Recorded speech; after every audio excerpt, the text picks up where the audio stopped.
What is going on, everybody? Hello, guys. Welcome in to another Pixologic stream. My name is Ian, aka IR Sculpts, and we're making toys. That's what we do. That's what we do. How are you guys doing? Welcome in. Hello, Casey. Hello, Ada. Hello, Matt. Welcome in, guys. Not much, man. Not much. I was actually watching the Lightbox Expo, and I don't know if you guys have checked it out, but it's pretty cool.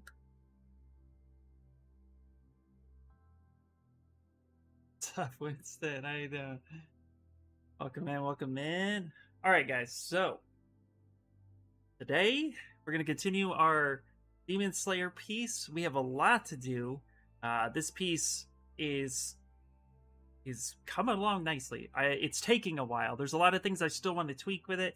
We're still in the blackout stage. And so if you are new to this channel, or if you're new to my streams and more specifically, what I do is I showcase the process of 3D design to 3D printing to, just overall encompassing toys and statue-esque work.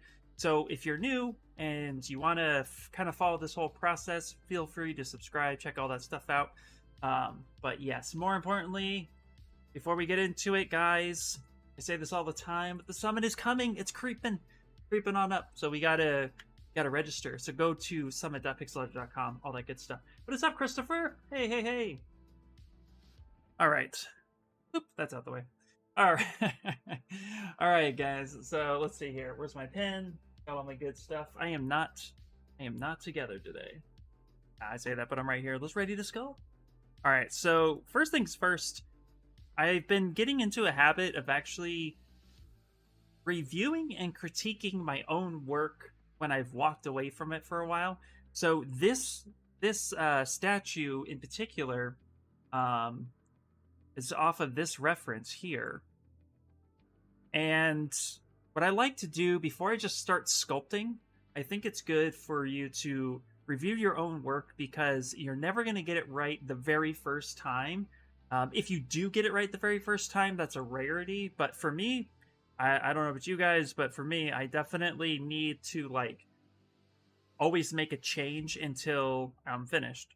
And so here I'm looking at her pose. It's a lot more dynamic than what I have, but what I have is a start. And so we're still in the blackout stage. So I just want to make note that I want to actually make her a little bit more dynamic, because I think right now she's a little boring. And that's okay. There's nothing wrong with that. That's understanding it. The arms, it's just kind of it's like a wonky little T-pose thing. So, I wanted to fix that. He's a little bit more dynamic, but I think we could fix him as well. Of course, this is just looking at it from the back angle, where most of the attention is right here.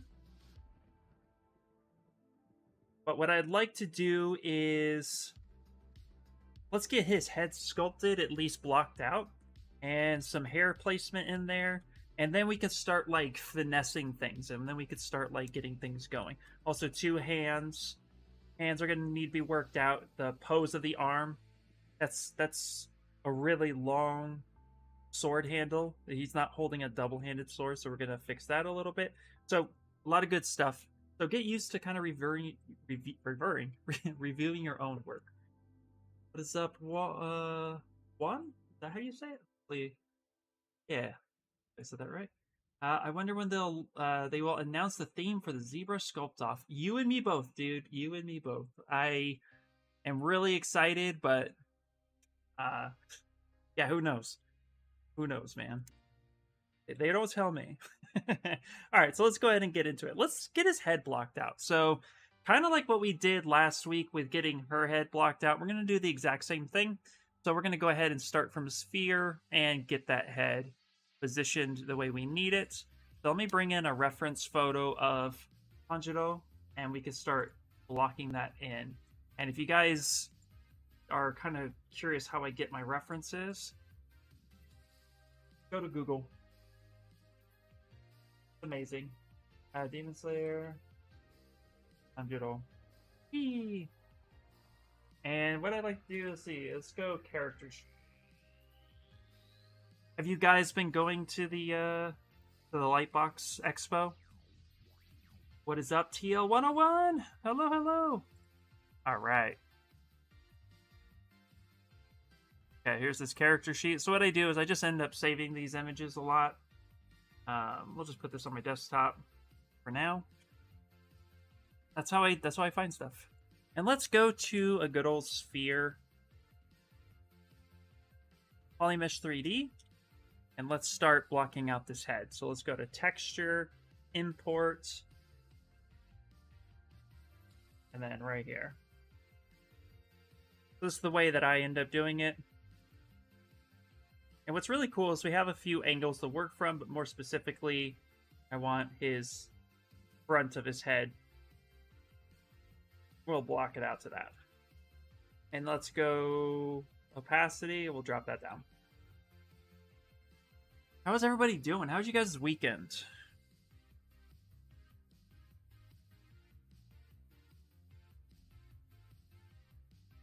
Like I said last week, anime heads, they are more traditionally start from a sphere, and then we go from there. So let's go movie, modifiers. I want that there.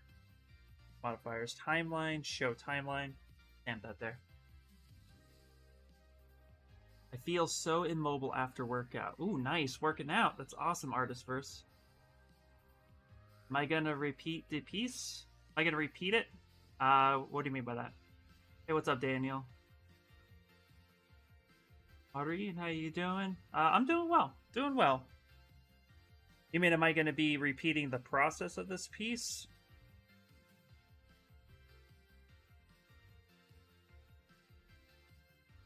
We got to get the head in there, so let's do that.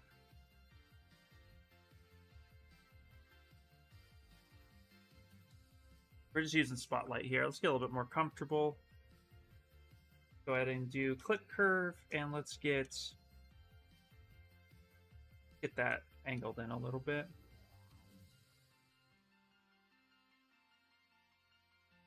Now, of course, 2D animation isn't always perfectly symmetrical, so we're just going to have to work with that a little bit.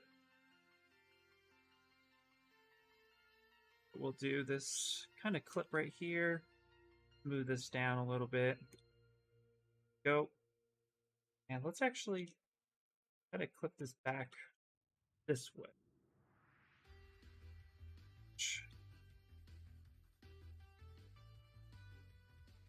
And then let's clip it down. Kind of getting this underbelly a little bit of the jawline already established. Nice. Yes. So, yeah, there's a lot of, because it's two characters, there's a lot of repeating. Absolutely. Because I'm working with a male and a female character, yes, I have to basically repeat the process a couple times. And I'm doing it asymmetrically as well, because I want the pose to be super dynamic. And so, yeah, we're doing a lot of repetitive work, but that's okay because it gets you guys to ask questions too, and also it's just more practice.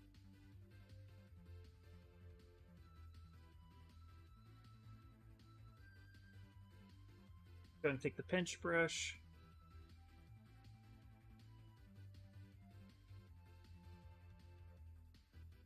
Hey Smash, hey, what's up, dude? Hello, hello.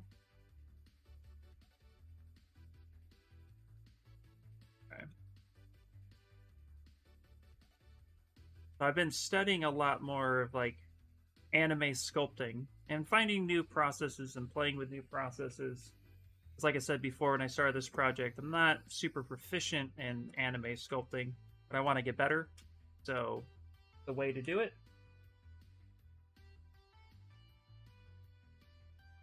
get that nice jaw broken in there. Okay, let's go ahead and take a look at what we got. Gonna knock that off and recenter that. Such. There we go.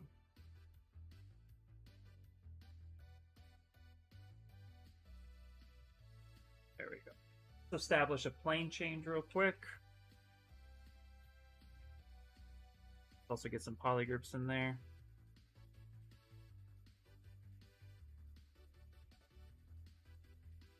If you can establish your plane changes pretty quickly, it's going to help you get the piece locked in a little bit faster.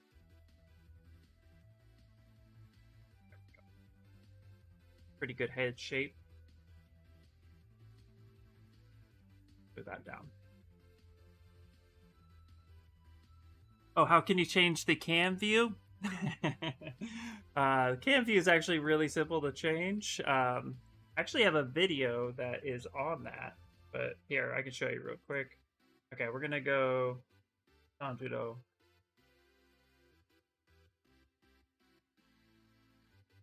Walk out. Hey, I'm good. I'm good. So if you want to change your cam view, let's say I want to change my cam view and I like this model. This is the best model in the world and I love it, right? What you can do is go ahead and, this is my process, what I do. Just go ahead and go to merge and say merge visible, assuming you have more than one piece. If you don't and it's just the one subtool, go ahead and center that to the frame.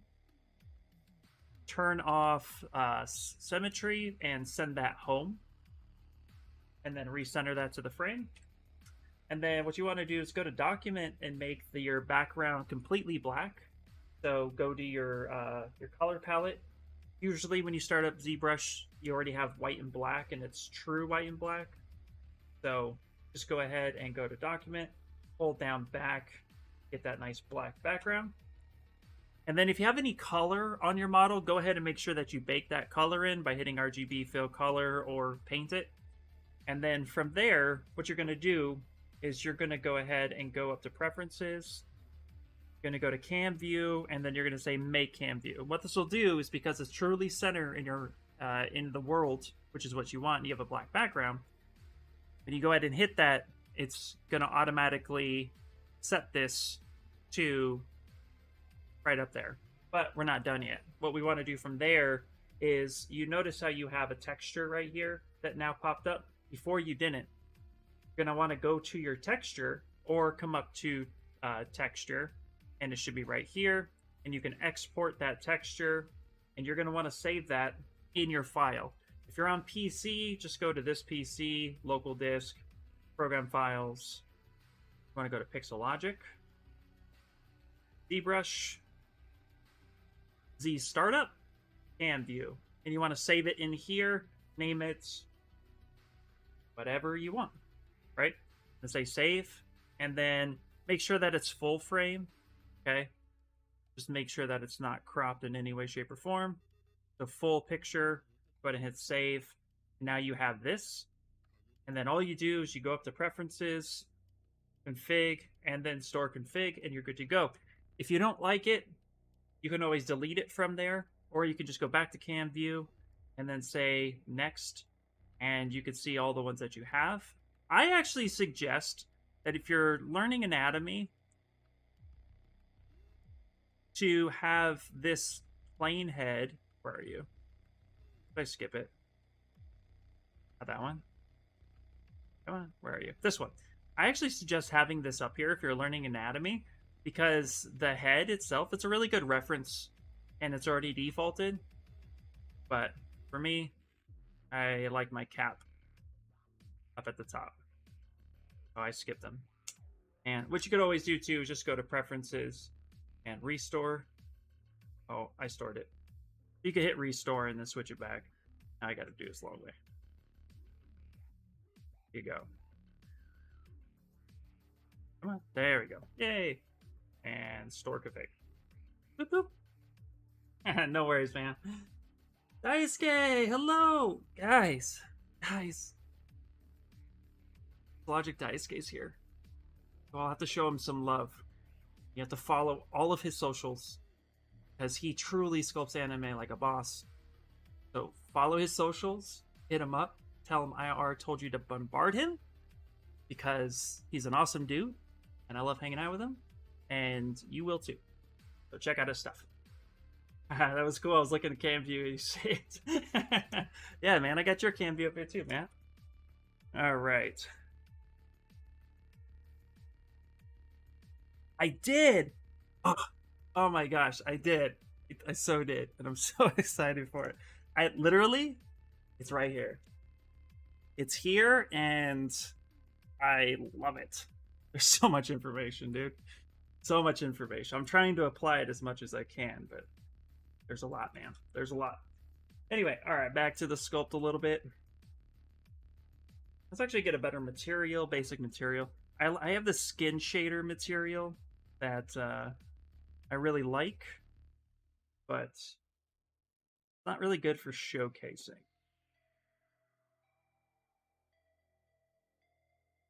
Let's also change this background back to this kind of gray color. All right. Even JP pros read that book? Oh, yeah, man. Oh, yeah. That's awesome to hear. All right. Dude, I love it, man. I love it. Also, guys, Daisuke's last stream was talking about cloth anatomy. Should check it out.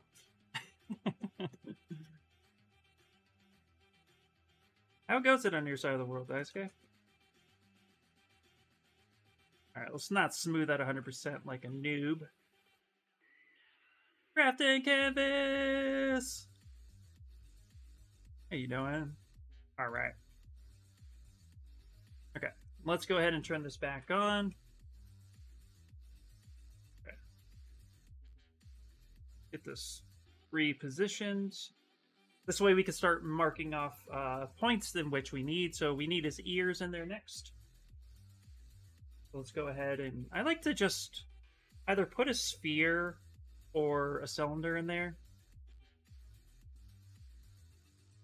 Okay, let's also reset that. Touch. Go. And let's turn on local sim for a second so we can actually do this part correctly. Come down, we can elongate that a bit. This will help us get it positioned a little bit more. Bring that down. Let's start shaping the ear as we know it.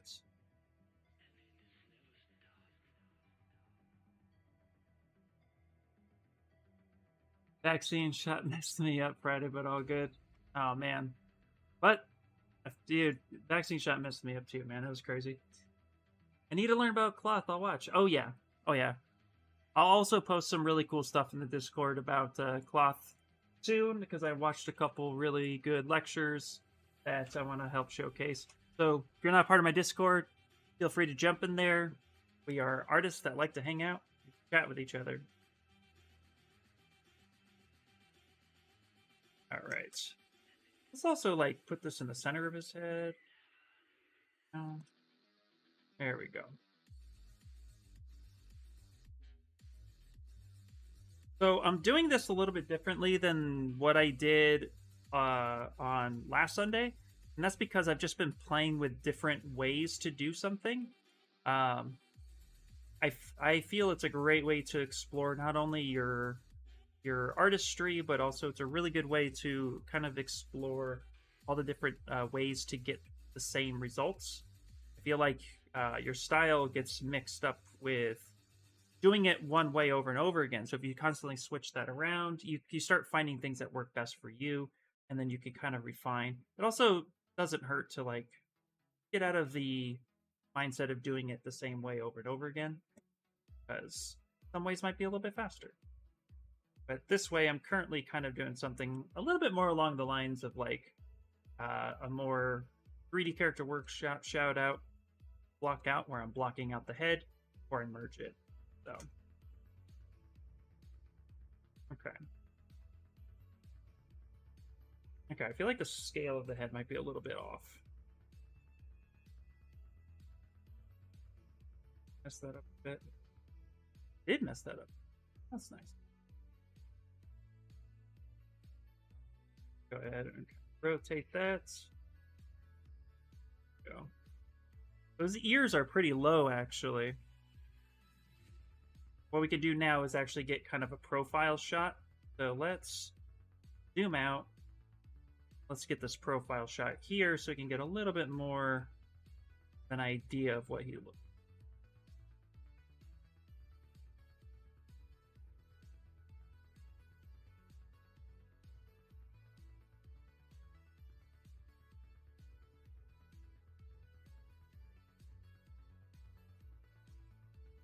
So his ears are actually a little bit bigger. Okay. Okay. I see where you're at. Let's see. Hannibal X, Irish Sculpts, Pixologic, ISK, whoever can help. New ZBrush is broken! And no one is talking about it. A lot of us can't export maps, and transpose master is broken. There's something about missing file text, multi-map, blah, blah, blah, blah. Okay, Hannibal X, yes, what Daisuke is saying, make sure to reach out. I had that issue when the update happened, and what I did was just uninstalled everything and then reinstalled. Sometimes it does glitch up, but if you've tried that already, yeah, please reach out to support.pixologic.com because that is definitely an issue. But yeah. Well, it's the weekends, office opens on Monday, likely you'll hear back. Yeah. So sorry that that's happening, man, but yeah. That's what worked for me, so hopefully that helps you a bit.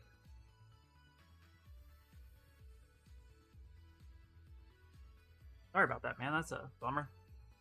Glad I could finally catch you live. Really appreciate your tips and thought process for sculpting. Oh, thank you so much.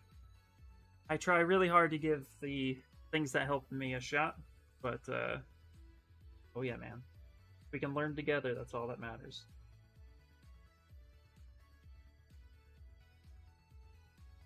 So I just kind of pulled his face forward a little bit. Now we're going to have to refine that because you're going to get something like this, and that's not good. So we're going to have to kind of refine a little bit, but be able to get a pretty good idea of that note. And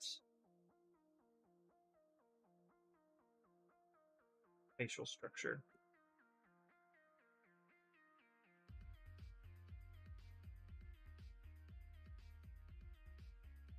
How to check your stream schedule? That's a great question. We actually have a calendar where everybody's stream schedule is on, and I will share that right now. You could always check it out. I'm every Sunday at 5 p.m. Pacific Standard Time, so I've only been live for 22 minutes, but I'm every Sunday. I'll let you guys know if that ever changes, but that's a way to check the schedules. Also, glad to have you here. Thank you so much for showing up.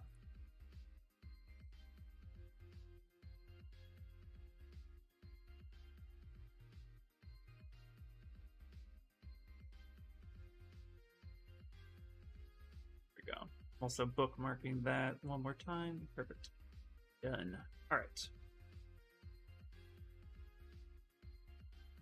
Okay, let's give him a little bit of a cheekbone here. Right now, we're still pretty low poly. We're going to have to do some cleanup. But kind of moving things into shape a little bit.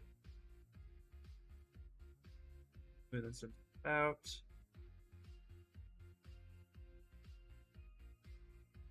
Peaks in there. We're also going to need to kind of get the eye sockets in. So we come here. I bring this back a little bit. We can get a rough idea of where those eyes would be.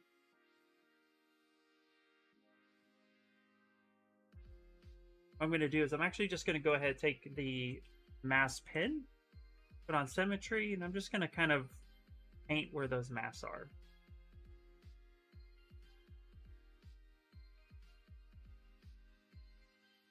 Actually, I should probably merge it. It's going to fight me on this one a little bit.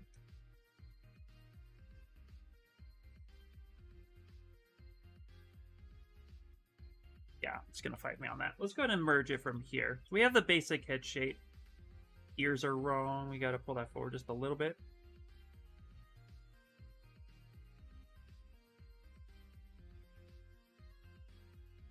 Okay. The way we're going to do this, we're actually just going to dynamesh it. So what I'm going to do is go geometry, dynamesh, and we'll do resolution 128. Give us something kind of cool, then we can smooth it down. It might be a little too high. We can reduce that. There we go. And let's see here.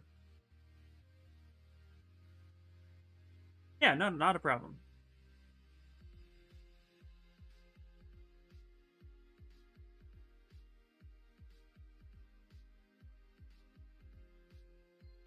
Okay, cool.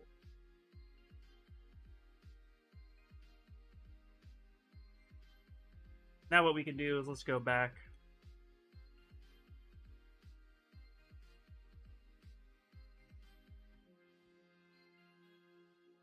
I think ears are a little high there.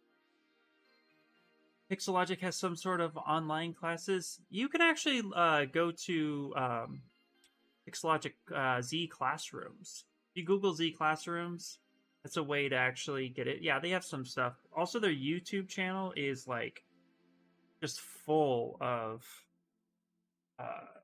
artists and tips and tricks from like Joseph Drust, Paul Gabry. There's tons of stuff there. So yeah, Z Classroom. I'll put a link in a second.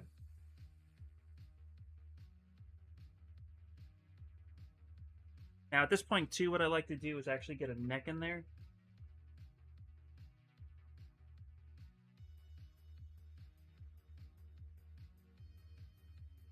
Helps kind of establish a few things.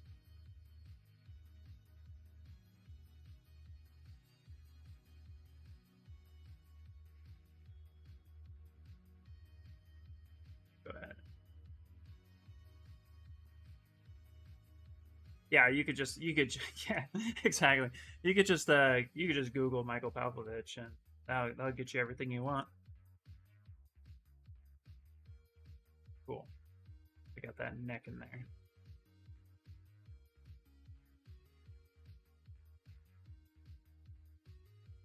Yeah.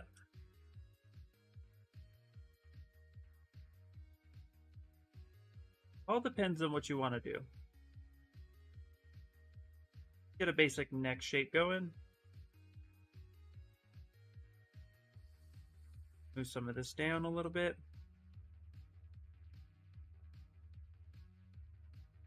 Can actually go with getting these ears a little bit better. So even though when you're following a concept, a big tip is to pick a direction and kind of stick with that a little bit. Because while you're trying to get likeness and stuff on a lot of these characters, not everything reads the way you want it to read from 2D to 3D. There's going to be a lot of instances where it's just not working. So you need to find that appeal factor, and what you need to do is just basically pick a decision on whether or not something's working and change it. So for instance, his ear right now, the way it appears is looking a little funky in 3D. The placement's just off slightly, so I'm going to come in here and just put it where I think it'll look good, and then go off of that.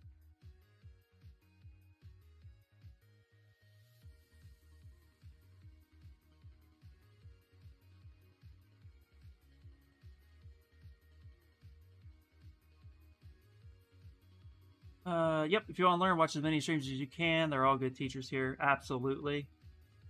You think Michael's an alien? Yeah, man. Absolutely.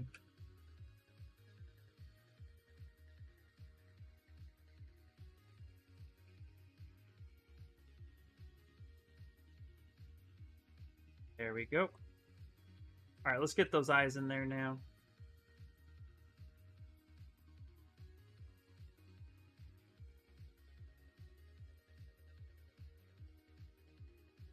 Probably do. There we go. Yeah, there we go. That's better. All right. Go ahead and mask out these eyes. What I could do too, because I have spotlight projection on, I could actually grab my paintbrush. I can actually sit here and kind of paint on the eyes as well. Eyebrows. And scar. Okay. What we can do with this information, kind of utilize it to showcase what the head looks like.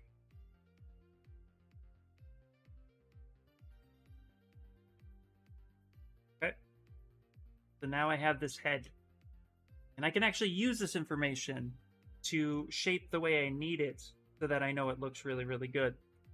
That way I'm not just always referring to some image off in the distance, but rather I can actually refer to this directly. And I can see here, right, if we take a look at my spotlight, where the top of his ear is, should be right about there, maybe a little higher.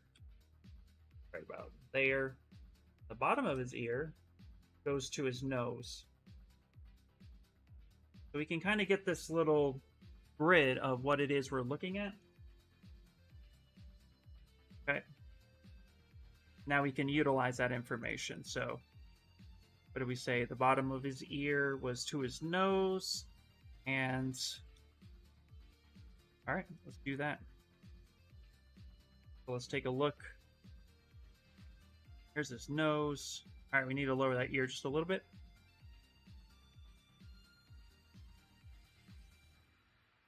Hey, Frank, how you doing? Hey, Hannibal, are you putting that zombie cap on our station on Gum Road? We really need it. Actually, if you would like to print it yourself, you guys can. It is on my link tree. So you can go to my cults. If you go to my link tree, guys, go right up here, free toy statues. This is everything I've done. Just follow this link to my cult account, and then from there, that will get you to the cap, and you can download that. If you go to my Discord, I actually dropped the cam view of this, so you can have that as well.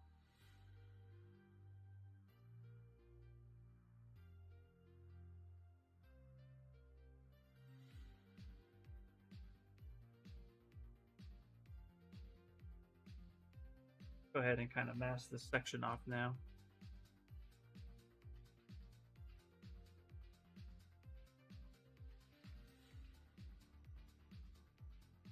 I've just been playing with all different ways to get the same results, because I think ultimately the more ways I can do it, easier it'll be, and I'll learn a lot from all the process and then kind of just develop my own process from there. Sorry, I haven't been there. Here, my girlfriend's mom died last week. Oh no, Frank, I'm really sorry to hear that, dude. Really sorry, man. Thoughts and prayers to you, brother. Don't even worry, man. Glad you're here now, and hope everything's, going as well as it can. Let's see. It's a dumb question to ask you. Sorry about this. Can non-artistic people learn this? No art background at all. Instant noodle?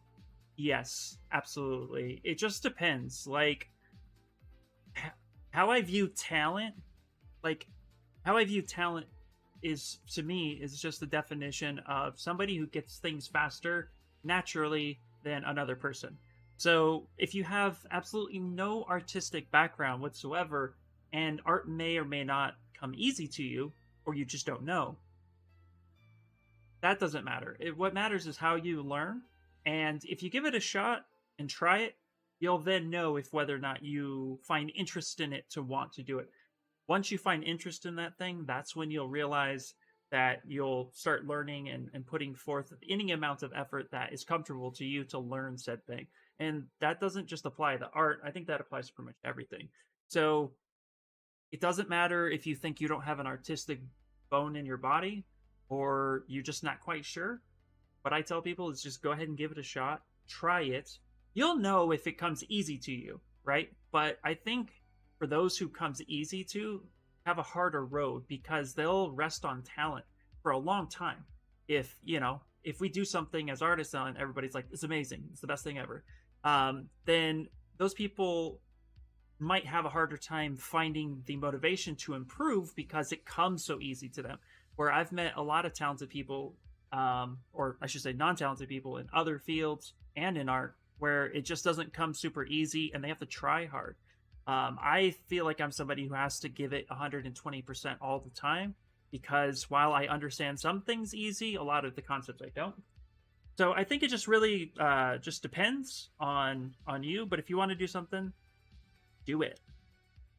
Do it. And see what happens. Hopefully that's helpful to you in some way. Turn the color off for a second.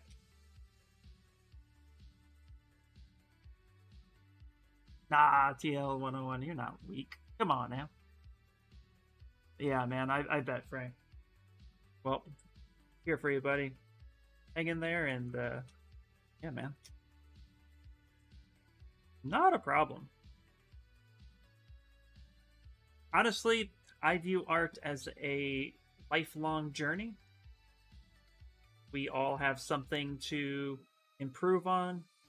Doesn't matter. Feel free to get your portfolio reviewed by other artists. Like, we all have something that we want to work on. You just gotta be ready to ask the questions.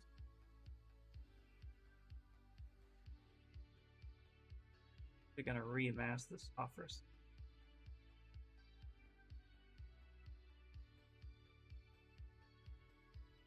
No, I'm not gonna do that. Let's just back it up.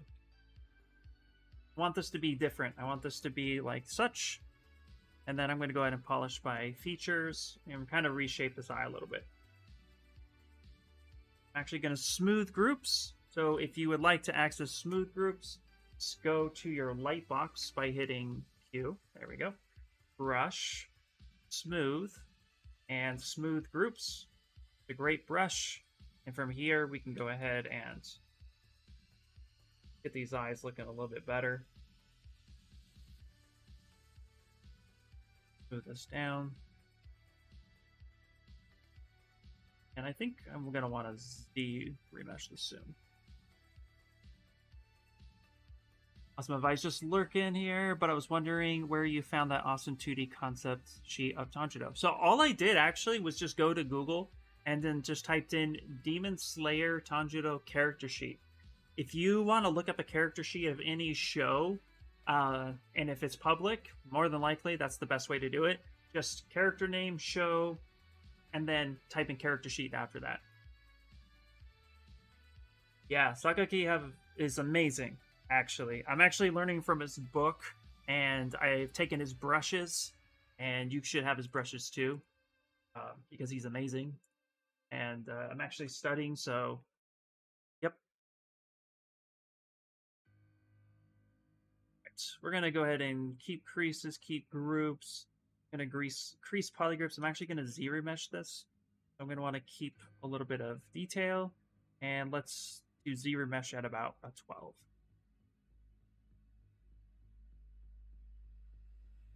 Also, show name in Japanese would open up more stuff. Oh, nice. Spicer's in the house, dude! Spicer! What's happening, man? When they get Mr. Olympia to start streaming. No, buddy. Don't see it so good. Calories in, calories out, baby. Yeah, you know it, man. You know it. How you doing? The man with no need for introduction. Y'all know. Getting shredded together. What's up, dude?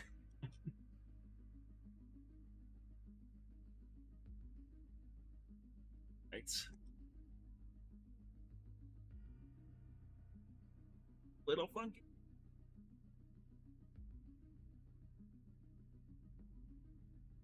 Tweak it a bit.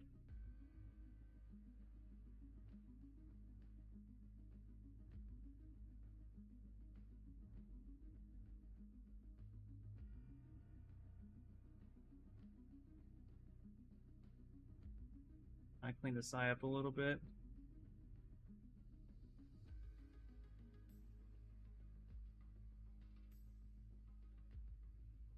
I'm kind of pulling the eye forward a bit because what I would like to do is get it so that it's kind of flat a little bit, so that it looks like there's a bit of an eye definition right there.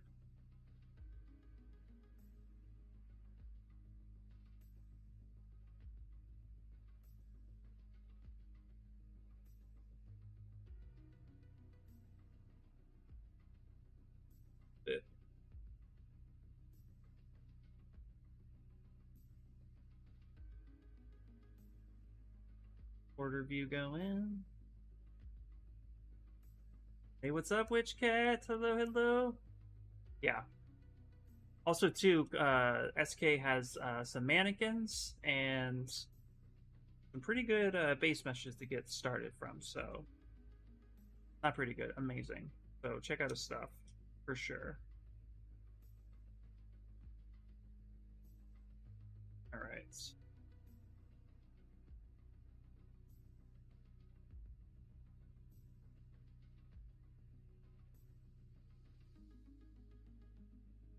Back in there. Ooh, Rogan. Oh, I'm a nice guy. Thanks, guys. I try to be.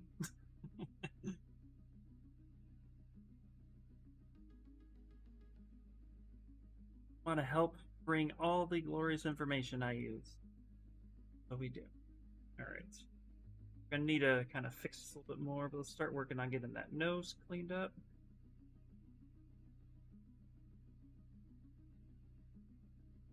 Now I'm thinking about going with kind of a basic head for right now because I still want to finish blocking out and critiquing the pose. I don't want to go into too many details. A big component and a lot of mistakes that I see a lot of people doing, and I've done it myself, so talking from experience, is we move into details too quick. You don't want to do that. You want to get everything with the pose. But if you're working from a pose, let me assure that. If you're making a collectible and you got a big statue, kind of like what I'm doing, and you're going to do things asymmetrically, get the pose locked in. But even still, even if you're going to work T-pose, I recommend doing a test pose of the piece that you want to do. Use some mannequins, pose it, and I want to fix all of that stuff before going too far forward. Because it'll be easy to copy and paste the head and get it fitting to the body, so I can work on that separately. But I want to get to a point where looking really good with the pose and the direction. So that's what we're going to be doing here. One of the guys. Smooth Cosper. Yeah. All right. All right, we're going to take this lower now.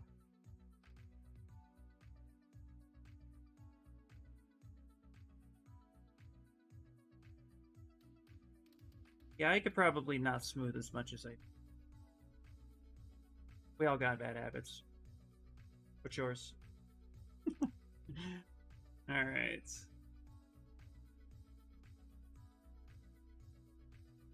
All right, so I turned on AccuCurve. I want kind of a bit of a point here.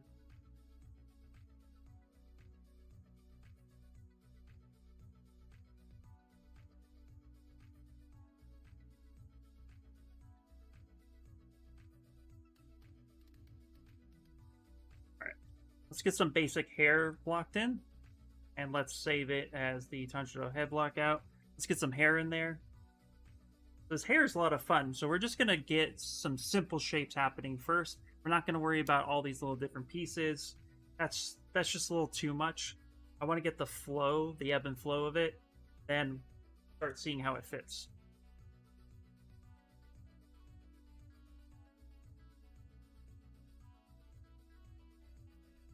All right, so what we're gonna do is let's go ahead and insert new sphere.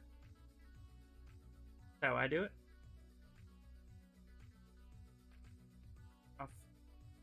Up. Brush.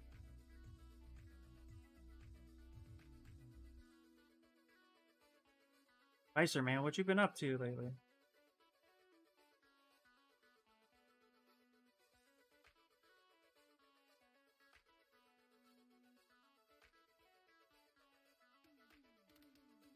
He's wearing a hat right now.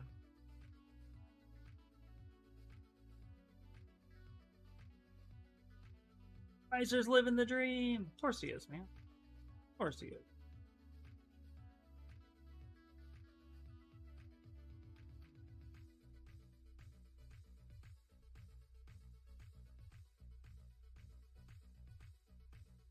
We're gonna turn on AccuCurve here. I'm actually gonna pull out to like some points.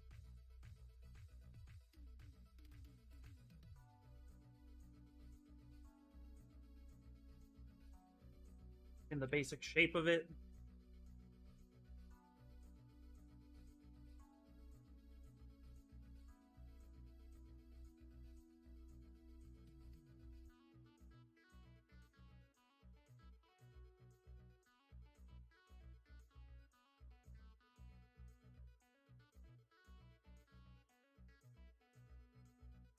Warriors, is how to make a needle with extra steps. Pretty much. All right.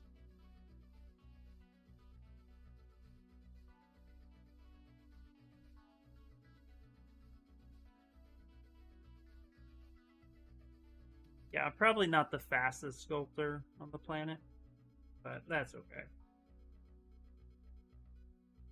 All right, so we have a part at one side. We're gonna go asymmetric here, and let's actually go Dynamesh. Get that part in. So we're gonna use damn standard. Gonna go ahead and get that part in there so I can see it. Kind of just make lines that tell me the direction of the hair.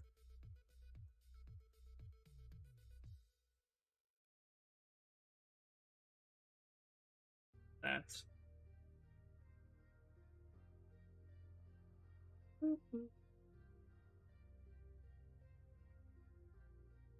Just kind of give me the rough idea.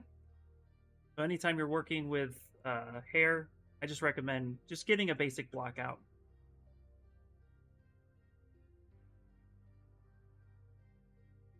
Really just help let you see the character, because I think a lot of times you can spend so much time just on the face, but the hair is half the character.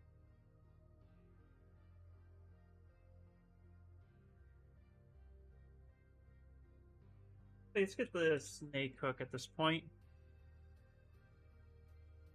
There we go. Just start tugging and pulling a little bit. Let's do AccuCurve. Let's show a little bit of body.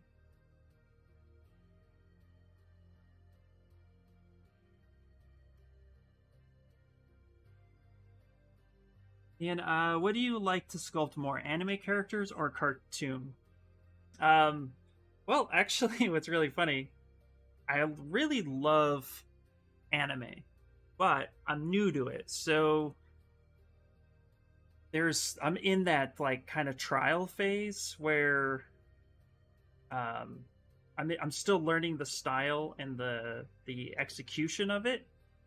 So I don't consider myself to be like I feel like I'm in this kind of like limbo of still being a student to it.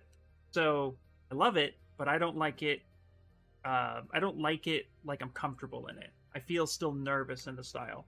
But as a whole, I'm lending to be more towards anime as being the thing I favor the most.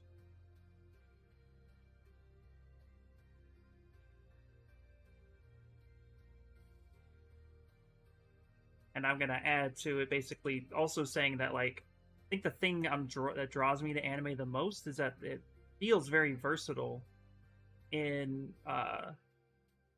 you know, from hard surface to character organic to pushing realism and or stylized realism in a way that's so unique to me. So and it's not easy. So so for me I'm like I feel challenged. I wanna push on it more. So yeah. Hopefully that makes sense. I'm kind of rambling now, so that's me. Where we're at. Sounds good, brother. Keep kicking ass. UW sculptor now. Hell yeah, bro. Hell yeah. Hello, love Demon Slayer. I'm falling in love with anime, but also new as well. Also, don't you feel when you're streaming anime characters out, they look like who's from Doctor Seuss? Yeah, absolutely, man. Absolutely. Yeah. I do feel like they feel funky. They feel kind of funky at the beginning. Smooth that up a little bit. Freak Daisuke out.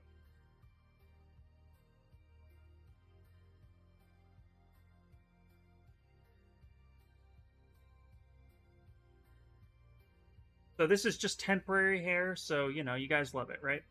Um,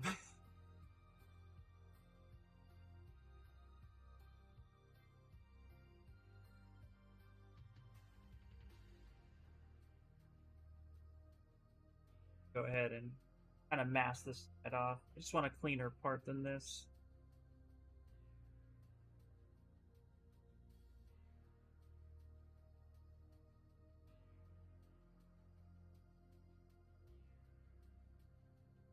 Kind of using this to shape where that should be.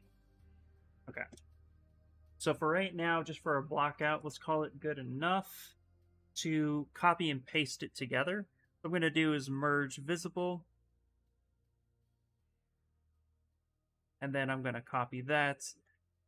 Not that statue, this one. And we're going to go ahead and paste this here. Oop.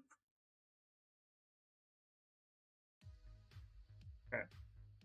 So I'll tell you guys, there's this really weird bug with ZBrush that I kind of want to call out a little bit because I'm not quite sure why it does it that way. But here, I'm going to go ahead and delete this. So when you take an object and you paste it into the scene, it actually does an action, and it kind of like scales uniformly, I think, or it's trying to, but it ends up being like really tiny there in the ether. So one of the things to keep in mind is when you paste an object in, just Control Z, and they'll bring it back to a more workable size. And then from there, just go ahead and just size it, scale it how you need. Not quite sure what, but it's something I've noticed. So hopefully something for you guys to, I don't know if you guys have noticed it, but that's my workaround. Okay, let's go ahead and turn this back on for a second.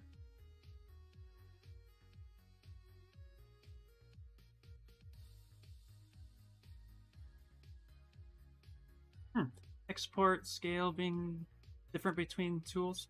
Ooh, that's a great question. I don't know. Let's go back here. Export scale 1. Export scale 1. Import, export, export. I don't know. Craft a canvas.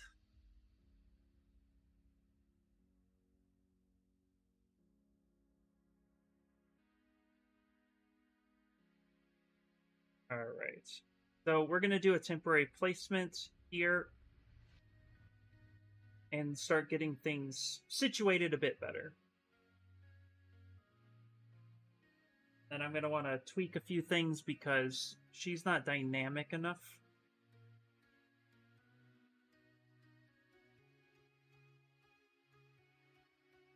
Right now, let's...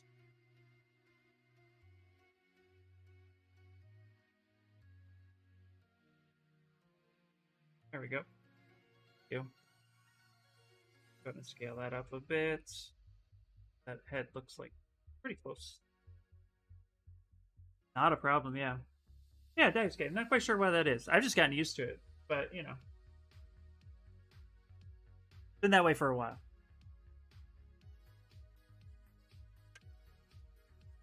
All right.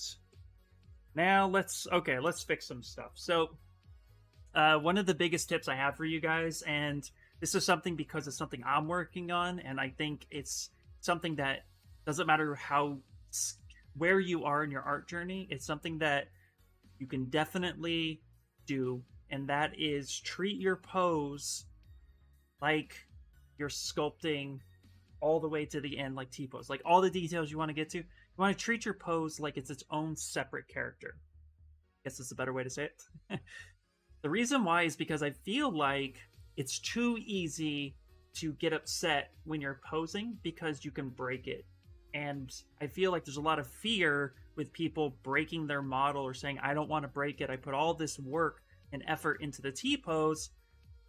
I don't want to bust it. But I am actually going to say break it, because if you break it, you'll know what's wrong, and you're going to try to push it just that much further. So I've been working on this pose with you guys since the day we started, and there's still so many tweaks I want to do to it.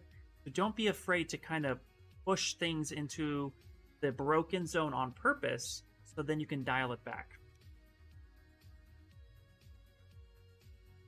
And a bowl. Let's see here. Where did I put that?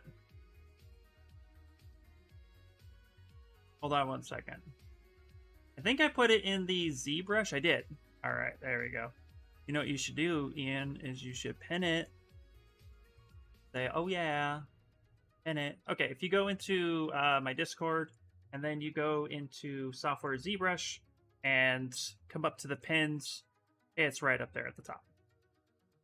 But I just literally pinned it, so it's not your fault. That's me. I'm the terrible one. Okay. So with this pose in particular, I actually tried it out. It's embarrassing. But she is not hunched over enough. So we're going to do that. So, but her feet and body and stuff is pretty much in the right position. So we need to keep working on this pose. Because this is the most dynamic pose out of his. Like, his still needs work, don't get me wrong.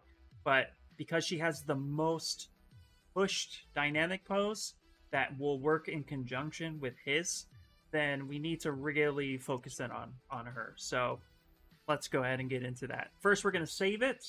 Call this blockout number 6.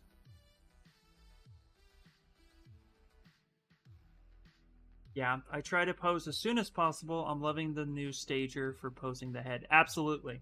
Yeah. You can still see I'm doing it the old way where I bring up a new ZTO and then I sculpt it there and then I paste it.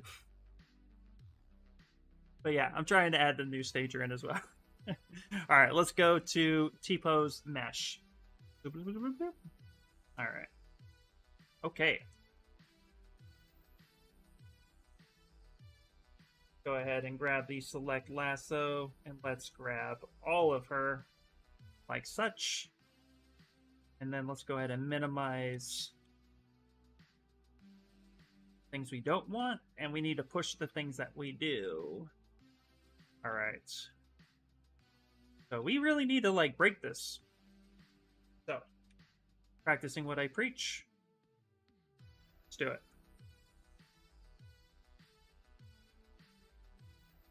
Go ahead and grab that. Go ahead and take the paint mask pen. Blah, blah, blah, blah. Unmask her bow tie, and let's get a posing.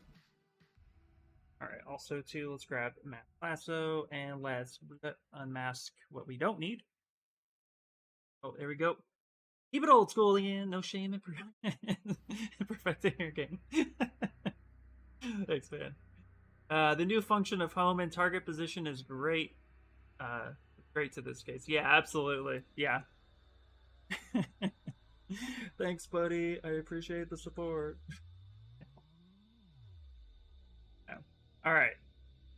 Okay. Tip number 2, and I don't know if you guys could see this. Okay, but I'm going to call this tip out, and I'm going to embarrass myself for all you guys. All right, but I think this is super important. So we're going to cover it. All right, full screen, full screen, full screen. I don't know if we could do this. Let me see. All right. But what we want to do, we want to try this pose, right? So her leg is like, needs to really be pushed up here. And so if you can try to get into the pose and see what you can do, she's squinched down, right? So I want to like kind of try to feel that out. If you can have somebody take a photo or you have a mirror, do it. But like I can see by just moving my body if this is going to be a balanced pose too, because I'm testing my own center of gravity. So here I'm realizing that I need to get lower to the ground before this pose gets more comfortable. So we're going to do the exact, we're going to get that sense and feeling in there. And now we're going to apply that here. So there, you saw me do that first. But this is so important because it's going to let us know where to take things. Now also too, I noticed that when I was in that pose, I could keep my legs straight. So anatomically, that's correct. But it may not be possible to really do that and keep my butt straight. So I need to kind of flare this out a little bit too. So she's actually coming up a lot more like that. There we go. So don't be afraid to try it. Try to pose because A, it's good exercise, but B, also it's going to help you see everything way more. Now, I noticed too, as I got down in this position, my body wanted to twist a little bit. I think that's pretty good. I think actually this might, yeah, there we go. Twist that. Now your hip is a ball joint. And if you guys don't know what a ball joint is, really it is just, it's one post with a ball, and then ball joint has a socket which it fits in, and then a ball joint can pretty much rotate 360 degrees, right? Full circle. So what we need to do is, but she's limited by flesh, bone, you know, all muscles, all that good anatomy. So what we want to do is make sure that, you know, the natural rotation of things is important. So to realize that we need to kind of unmask this here a little bit. So getting a sense also of the pose is going to also help your anatomy a lot. Don't be afraid to do that. There we go. Okay. There's a mask spot right here I need to fix.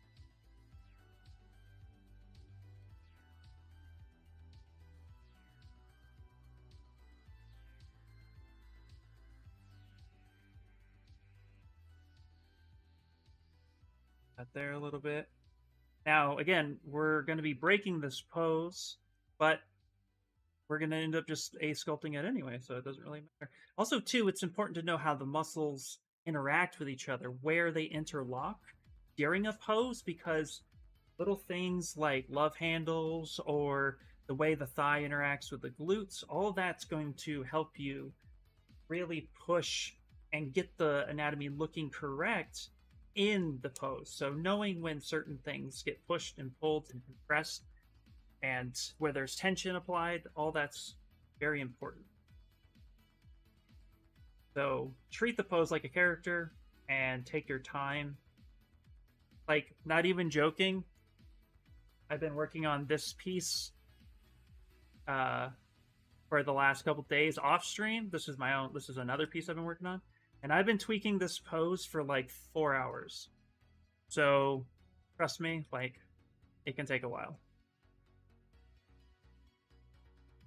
Hey, good morning. How you guys doing? Let's see, what did I miss? Thango, it's going good, dude. It's going. I do that too before, because I forget how the body works. It's very easy to do. Step 1, doing the pose actually and getting a muscle ache and realizing what muscle is. There you go.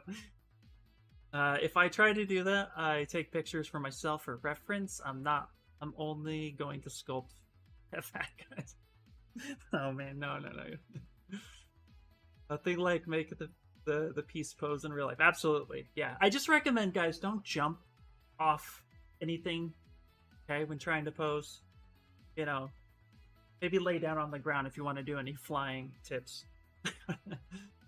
Earthbound Studios, good morning. You can also use Flip Mask by Posable Symmetry. Oh, yeah, I forget about that. Thanks, buddy. To pose a character, you must become the character. That's right. Holden! Happening. How's it going, dude? Welcome in. How did I make the skirt? The pleated skirt? Alright, give me 1 second. Let me finish my current thought over here, and then we'll talk about the pleated skirt. It's actually really simple to do.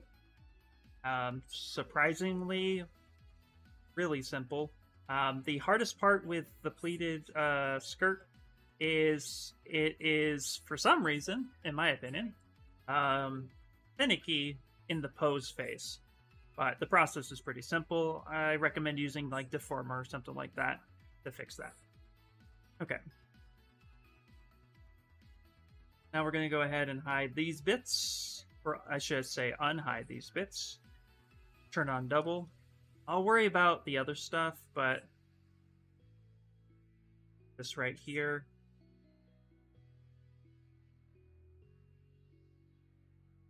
There we go. Right here, let's go ahead and push this a little bit more. See?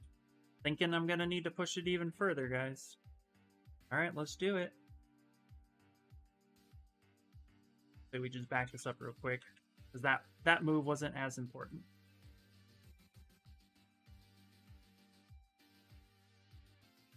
Okay. Yep, let's go ahead and do it. Okay. Let's push it even harder.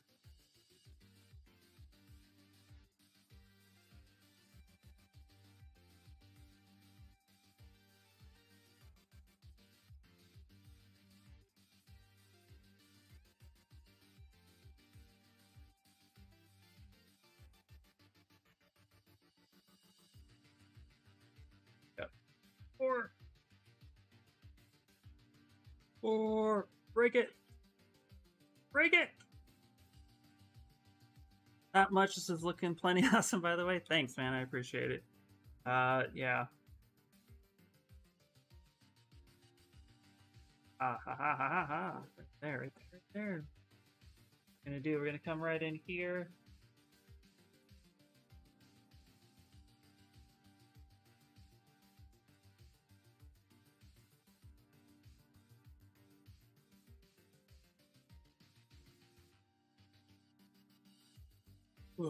Alright. She's flexible. I'm telling you right now. She'll kick herself in the chest. Flexible.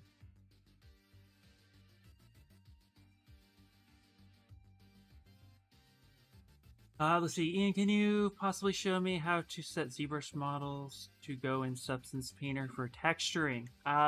What you would want to do, Frank, and I can pretty much just kind of say it. Like, it's all you really want to do is just make sure that you have your model, you have your high poly and your low poly. So if you have your high poly with all your details, go ahead and save that out as high poly, and then make sure that your model is subdivided as low as it can go for your low poly. And what you're going to do is, let's say this model was done, you just go to export FBX and hit save, and label the low poly, label the high poly, and then you can just import the low poly and bake the high poly to the low. So you'll just basically come up to export, like I said, FBX.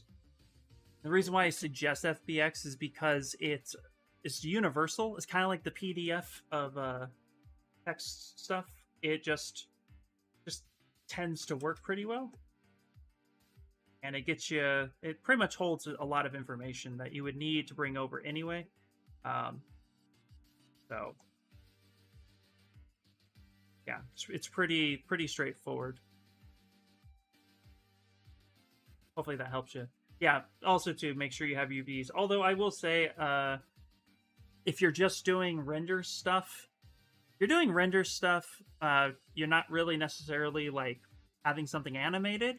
What you could do is when your model has UVs and you want to decimate it, you can go to Decimation Master, keep UVs, and you can lower your subtools to the lowest possible and still keep the UVs. Then you can bring that into Substance Painter and just work on that if you don't want to do a high poly, low poly. But I know they auto unwrap sometimes. Don't recommend it though. Anyway, but yeah, let's keep it a little. So yeah, there you go. Hopefully that's helpful. FBX, that's where you want to be. All right. Hey, okay, that's looking a little bit better. Okay, now what we're going to do is we're going to go ahead and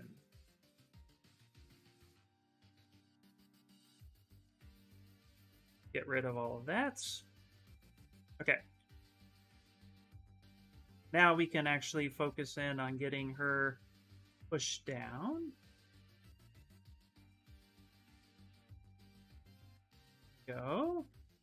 Oh, that's looking so much better. There we go. There, yeah, okay. All the noises you're hearing me make right now, that's what I sound like all the time. Okay. Okay, we need to fix her back foot. We'll fix that, and then we'll get to the pleated skirt tutorial, I promise. What I'm going to do, actually, is because I'm not touching him at all, really, I'm just going to go ahead and Control W to select him, and then get him out the way. Now let's push this part of her body all the way. So we're really just going to try to bust it. Bust it. Boop. Alright, won't get copyrighted.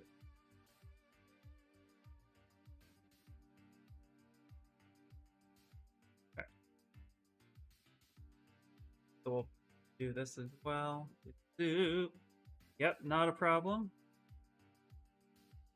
Also, too, what I recommend when working with poses is put the gizmo roughly about where the joints on the skeleton should be, or just the joints if you're working on a hard surface, because it will feel a little bit more natural when doing it that way. So, highly recommend it. All right, I'm gonna give her a little bit more of a knees together feel. Because I'm also looking for action lines. And this is something where posing can take a long time. I'm really looking for the line of action. And this is very straight. Her shoulders are straight, her hips are straight, but her knees are flaring out. What I'm going to actually end up doing is twisting her body a little bit so that her hips will be more here. And then I'm going to make her shoulders go in the opposite direction. This will hopefully help get more of an S-curve shape to the body, and we're going to want that from all sides. Now, the thing is that we have pretty good action happening here. From behind, it looks like she's leaping away. Whee! So that's good. Same here. She kind of looks like she's falling a little bit, so we don't want a sideways Nezuko. So you definitely want to move and position her body a little bit more. So let's do that.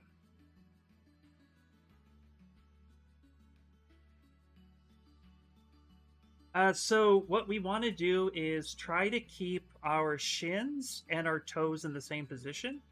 And because the thing is actually with your knee and your ankles being mostly ball joints, you can actually get a really interesting tweak, but we don't want to break it either. Rule of thumb is keep the toes in the same direction of the shin, which mine is off a little bit at this point. Just like, hey man.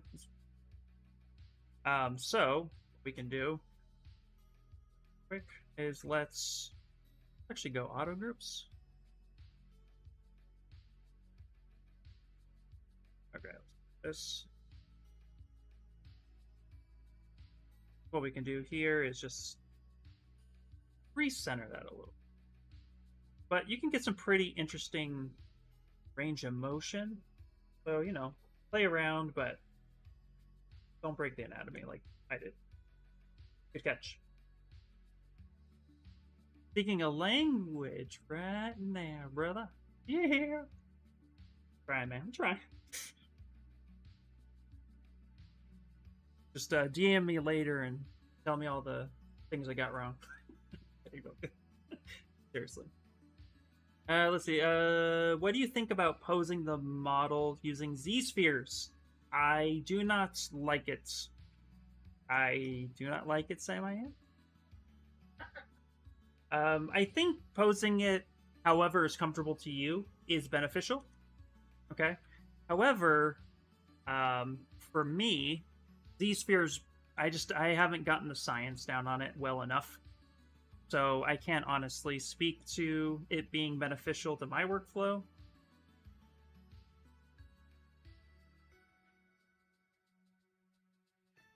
But that is you know, completely up to you. Give it a shot. It just doesn't work for me.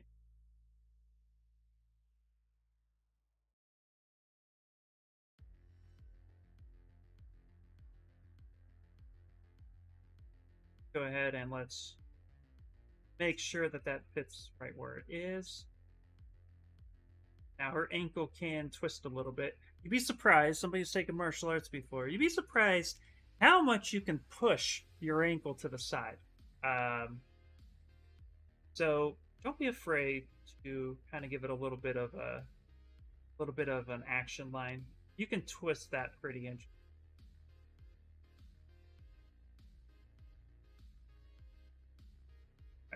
I'll actually have to see what that looks like up against the box. In the box. All right, yeah. Jabby. Okay. Okay.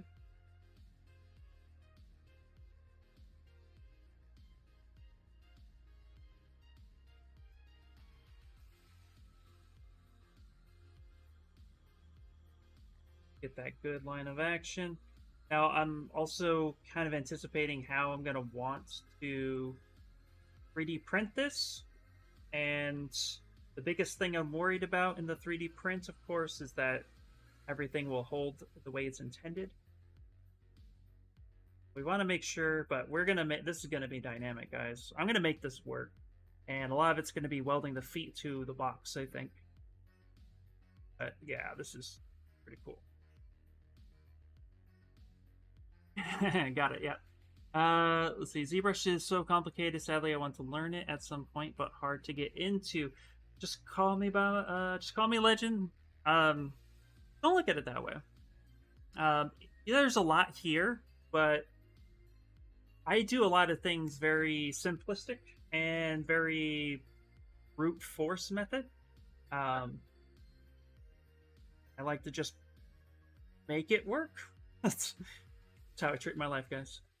So go in there and just play with some of the brushes. Get in there and just try some things. You know, you don't have to do everything all at once. ZBrush isn't about, you know, let's get it done now all the time. Like I think I know maybe 20% of the program. But with 20% of my knowledge, I can do 80% of my work, and then the rest I YouTube. Not joking. So, you know, just get in, try something, watch a bunch of artists and how they do it, and then, yeah. You'll get it, man.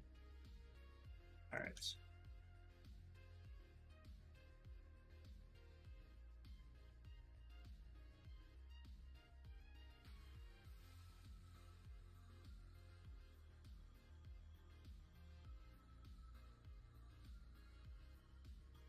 I think I moved away from the concept. Okay, I did. Yeah, you know what we're gonna do? All right.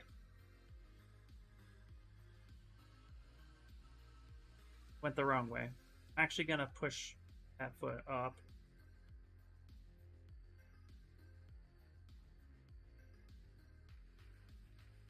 I can bend my foot. I can bend that pretty far, so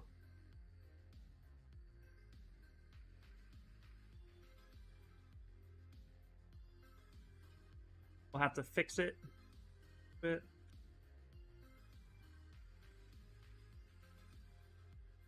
Correct that.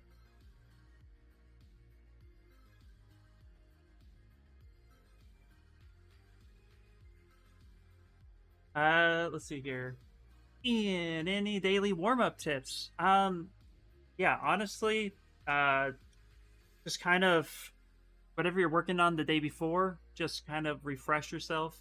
What I recommend doing is just before you have to do any work of the day or you just want to warm up, just grab a fresh sphere and just start blocking out a head real quick or block out a hand real fast. You're not going for perfection, you're going for practice over repetition. You know what a foot should look like, a hand should look like, a face should look like, a torso. Just block out something that you want to work on, but you're not married to it. You just want to get that want everything going in sync. You want to just feel good. So just start just start blocking something out real quick before you do it. I do it like for about 10 minutes just to see where I can get.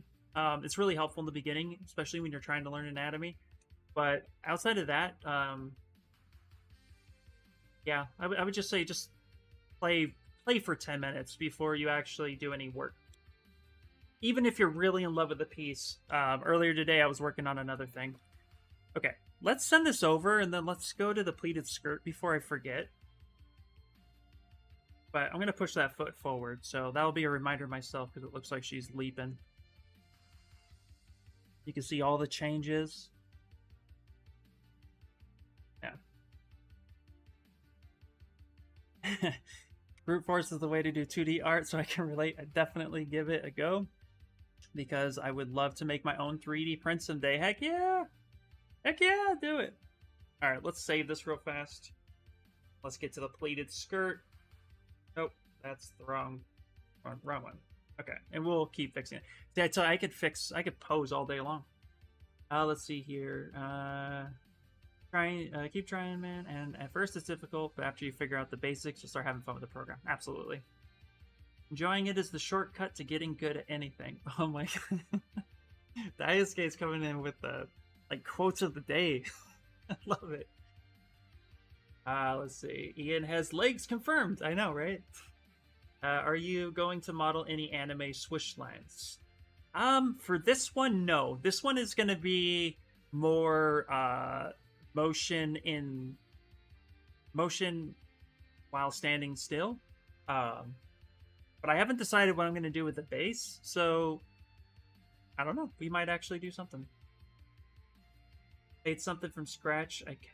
Thanks. Problem? Hiya! Exciting stuff. What are your system specifications? My system... Wow. My system specifications. So I run a PC, Windows 10. I have a Ryzen 7 5600s AMD chip. I have 48 gigs of RAM because RAM is important, and so is the processor. And then I have a 2080 graphics card, but for ZBrush, that's not like really important. Graphics card doesn't really do a whole lot for ZBrush. It's more CPU driven, so I wouldn't worry too much about that. If you're still rocking a 1080, and I know somebody who is, you'd be fine. Just a pretty good graphics card. And then I have a 500 terabyte main system hard drive, and then I have 4 other additional drives ranging from 1 terabyte to 4 terabyte hard drives. I have about 2 terabyte, 2 terabyte, a 2 terabyte, and a 4 terabyte. I have a lot of hard drive space because you need it. No liquid cool, fan cool, but one day will be liquid cool, or I'll upgrade this bad boy to something else, and then one day it'll be liquid. Yeah, about it. This is cool. While I'm watching you on YouTube at the same time. Awesome. Hello, Jinkin. So Jin Key. Hopefully that's how you say it. Welcome in. Yeah, not a problem. Okay, so pleated skirts. So this is not officially posed 100% of the way, but this is like kind of still a blockout sculpt. So to make a pleated skirt, I'm gonna go ahead and stamp that. What you're going to do is actually not paste. You're going to insert or append. Insert a cylinder 3D. Okay. And we're going to go ahead and actually turn on our wireframe. And then what you're going to do is you want to delete all the basic loops. You only need the loops that keep the shape right now. So you're going to go to Geometry, Edge Loop, and you're going to go with Delete Loops, and it'll delete all the loops that are not important. So you should have something like this. I recommend at this point going to Group by Normals, which that is under Polygroups, and Group by Normals, and that'll give you 3 different polygroups. That's important for the next couple steps. Mike May, what's up, dude? Man, Photoshop has been lagging on me. Wonder if it's RAM will fix. ZBrush doesn't lag though. You can set, go to preferences, and you can set how much Photoshop takes. I like drew a blank. You guys watched a brain fart happen. CPU and RAM are the most important things, I agree. And fast drives are nice too. Absolutely. And your RAM speed too. If you guys are trying to build a PC from scratch and you want to make sure that you have a really good UI experience, look at the RAM speed. Now, the faster it is, the more expensive it'll be, and depending on the market, will depend on how fast or how expensive that can get real quick. But RAM speed is your best friend. So if you have really good RAM speed, you'll have a much better experience. And same with the CPU. If you're going to go with a lower end CPU, see if you can get the fastest version of it. It'll just help out. This looks amazing. Oh, I'm doing well, man. I'm doing well. Okay, so pleated skirt. So we want to keep it as round as possible, and you should have something like this at this point. What we're going to do is come from up above, and we're going to go to transform, activate symmetry. We're going to pick the y-axis, not the x, and we're going to do radial. Now, your basic cylinder has about 32 sides, and the default on the radial count is 8, so we're going to turn this to 6. And now what you can do is actually grab certain points together uniformly. Okay? So what you're going to do is actually, what I tend to do is I just pick any edge. It doesn't really matter. I pull this back and up to match right about here. I try to line up the two lines together. So I pull it down and then I twist it. Now, how far you do this is up to you. You don't have to go too deep, but depends on how much of the undercut you want it to look good. And then the others, then from here, I'm actually going to just highlight the top real quick. I'm going to mask it off. Center this, and I'm actually going to scale this down. Okay? The order of operations in which that happens doesn't really matter, so don't worry about that. We're going to scale that down, and we can even adjust how big we want the skirt to be. So we can have something like that. Then we're going to take our, we're going to turn symmetry back on, and we're going to pick the same side, or the same plane on the same side. We're going to grab that, and we're going to do the exact same thing. So you should have something like this now. Almost like a really interesting cogwheel. Okay, so if we were to hit D for dynamic, we're going to get a mess. But don't worry, we'll fix it here in a second. And what you could do as well is you can come in here with symmetry, and you can kind of pull the stuff back as much as you'd like. It just all depends. Let's actually grab this. I'm going to tweak this in a little bit more. So you can finesse this however you'd like. Okay. Next, what I'm going to do is I'm actually going to go ahead and select just this panel, this whole side panel. And I'm going to delete the rest. So delete hidden. So you could do that under geometry, modify topology, and delete hidden. From here, now we're actually going to kind of make it a little bit softer and actually give us the kind of pleated look that we're going for. So what we're going to do is I turn off symmetry at this point because I find ZModeler and symmetry doesn't always stay consistent. So I turn off symmetry, hover over an edge with ZModeler, and I do crease. You can do complete, doesn't matter. Crease the top and bottom, and then we're going to crease the inside of all of these. So we could try, let's try symmetry first. Let's crease that. Hey, it actually worked that time. Cool. Perfect. That's what we want. Just crease all those. Like such. Beautiful. If you do find out, and this was happening to me earlier, this is why I mentioned maybe doing it one at a time. Sometimes I've had it where I would hit crease and then it would just not, it would like be kind of weird. So if you're trying to use ZModeler and you hit an edge and it's not doing what you want, just turn off symmetry, try, go around. Sometimes it works, sometimes it's funky. But now what we're going to do is actually extrude this out. Now, you can also use dynamic if you want. It's up to you. But for me, just going to go ahead, hover over the edge. Going to go Q mesh, and we're just going to bring this out. So it looks like that. Go. If you want it super thick, this is where you get to decide that. It's up to you. Thanks, Mike Man. Then let's go back to symmetry, and we can crease these under corners right here. Crease it, make sure. Yay! Now if we hit D, we get something like this.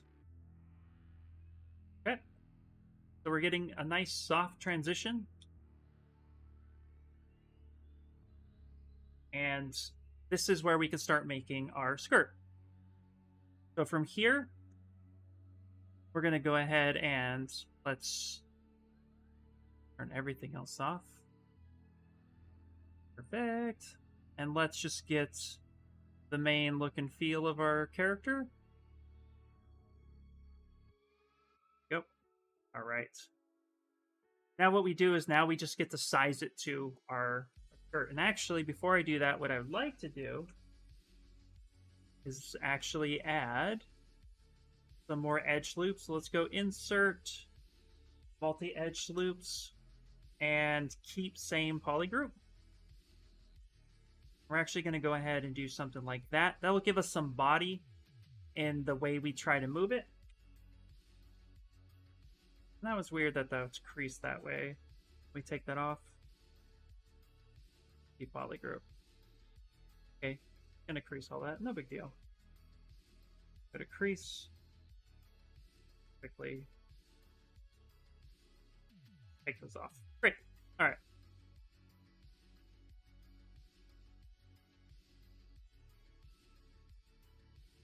Do the same on the inside. That's super important. Let's go crease. No. Crease. Go. Uncrease the inside. You don't want the inside crease. It's going to look weird. There we go. So now we have edge loops that are going everywhere we need it. From here, what I like to do is then just go ahead and start posing it. Move this around. Elongate it a little bit. Now we're going to just start fitting it to the character. And that includes pushing it in a little bit. You take your move brush, start moving some stuff. But from here, what I recommend doing is actually centering this. And let's go to Deform Soft. Now we can actually use the deformer to get a little bit more. You want that in the right. Use the deformer to actually get a little bit more motion and a proper angle. And let's increase how many subdivisions we have. Symmetry. Let's turn symmetry up. I didn't mean to turn that off. Turn that on. All right, perfect. Now we can use the mass lasso. We can select certain aspects. Start manipulating this right where we want it.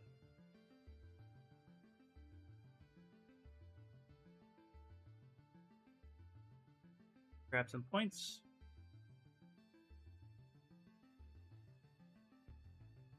Use the gizmo a little bit. You can start posing it.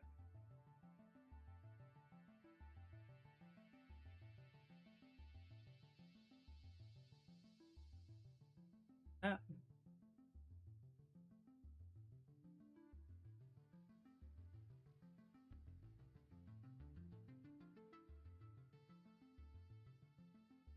Mask off some areas, soften it a bit, start moving it.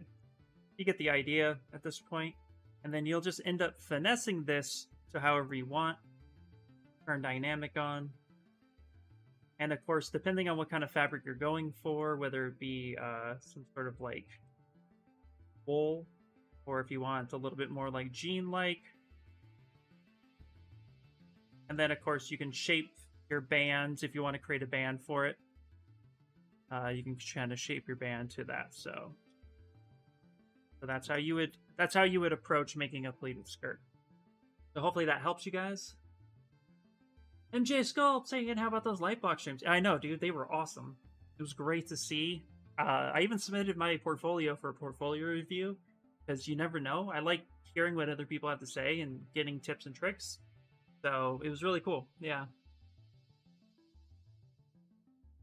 The Stip is pure gold. Awesome. And if you're on YouTube, you can rewind and watch that. So it's like 6:35, so hour and a half in. No, I didn't finish the Demon Slayer project. We're still working on that. I was just showing a pleated skirt. I agree with you, and those tips are gold. Awesome thing. How well do the dynamics work in this case? Dynamics works really, really well. But the thing is that I prefer to work with dynamics with a single side geometry.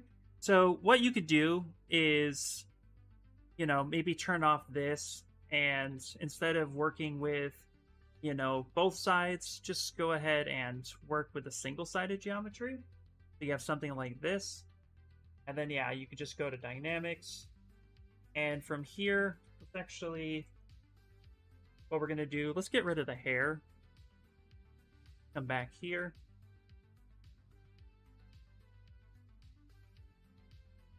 Actually push this in a little bit. So maybe mask that off. Okay, so I would say work with a single side geometry. Then from here, turn on collision volume. If you want gravity to flow perfectly, keep that on, but let's lower it to like a 1 because 10's probably way too fast. And then I would actually do something like I would mask off the area that I want affected, and then you come up here to on masked, then floor collision off, but self collision. If you're going to turn on self collision, I recommend doing a 3 or higher because it seems to give me the best results. Then inflate. I don't really want it to inflate much at all. Turn that down. Let's go ahead and recalculate it. And then, yeah, go ahead and run it and kind of just see how that's going to work. Now, of course, if you want a little bit of, you know, motion in the gravity, you know, let's say we're trying to get this backside to work the way we want it to, then maybe tilt that down like this, and then set gravity, recalculate, and then you can get it working slightly for you. Might be a little too much. Calculate. There you go. So yeah, that can flow in the direction a little bit more. Go.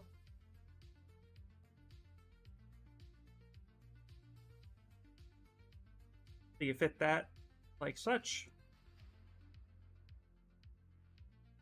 Now let's say maybe I want a little bit of flare to this front piece. Invert that, soften it. I want this to come forward a little bit.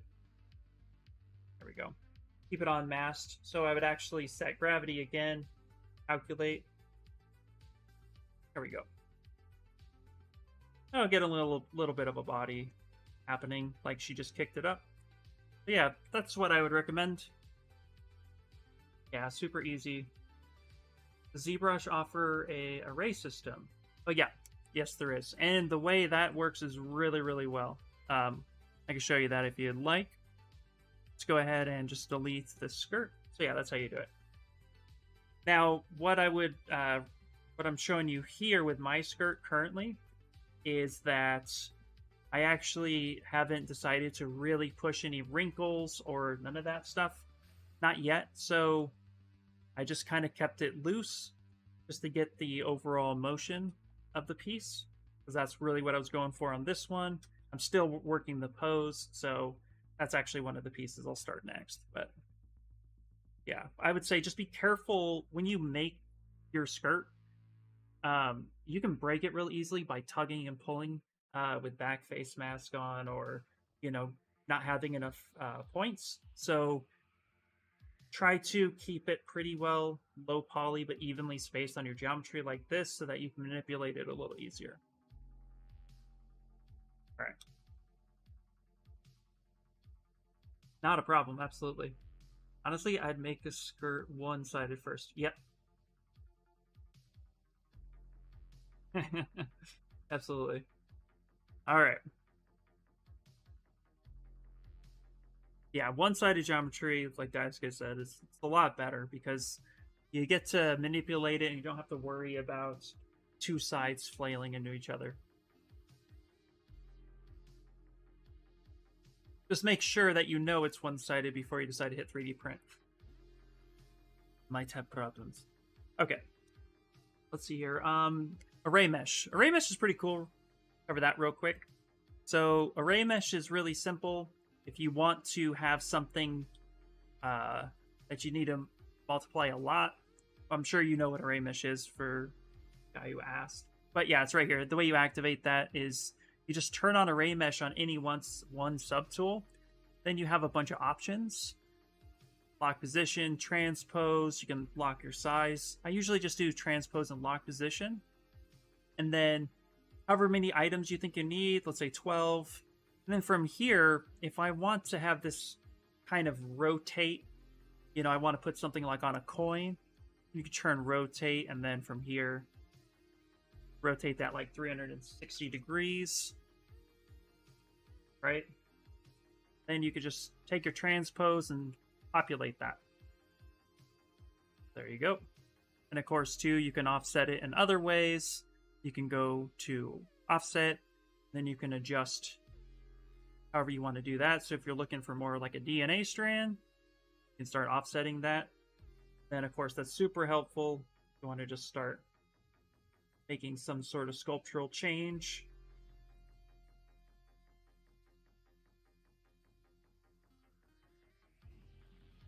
Right? Little weird fishes floating in the sea, all pointing that way. So that's how you would do it. And then let's say you're happy with it. Then once you say make to mesh, it'll automatically make that into a subtool that you can no longer edit with array mesh, but then you can edit individually because now it's geometry. But you can always control Z that action if you do that. If you want to make multiple changes, then you can append a new change, and then you can adjust that however you like.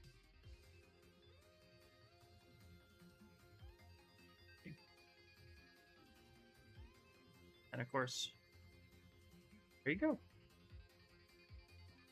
Then let's go to, there you go. Easiest way to make a DNA strand. Done.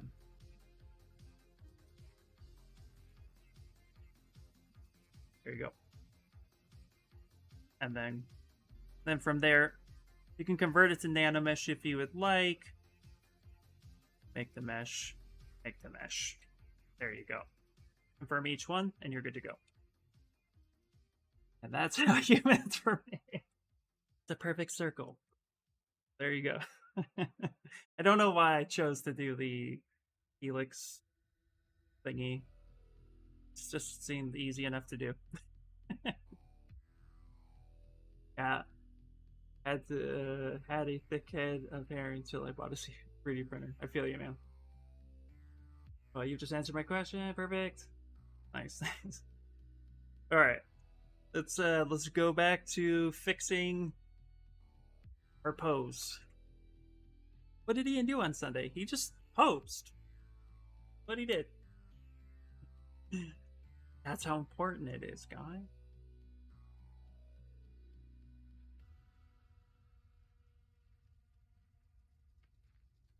Baby.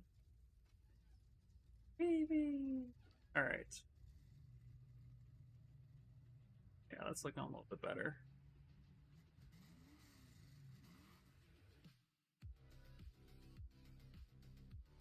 All right, we'll leave that alone for now. All right, let's go back.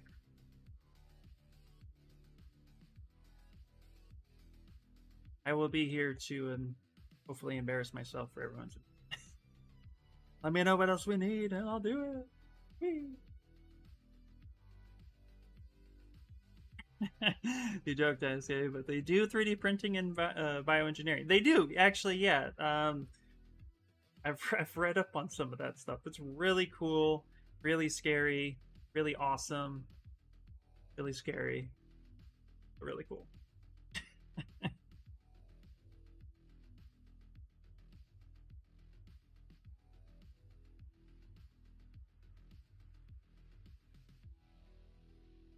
All right, I think her legs are pushed enough, but I kind of broke her foot. Let's go ahead and here for the rest of it. Whee! Look at that.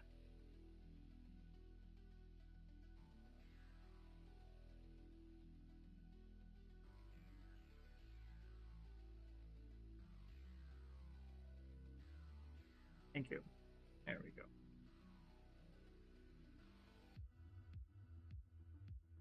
go. You can print teeth. Oh, yes. I'm waiting for the Star Trek days where we can start printing food in my microwave. Somebody has to be working on that, right? Like, anybody?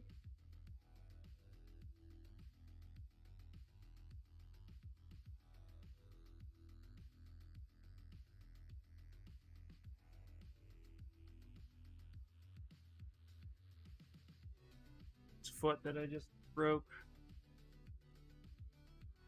Sculptor design pizzas. I'll do it, man.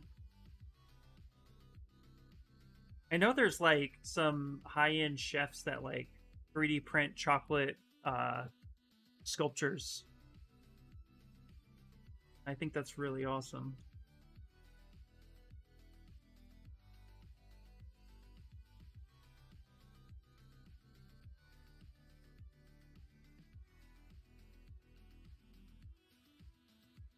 So waiting for the 10-second pizza for Back to the Future. Seriously, where's that thing too? Oh man, you're promised so much in the.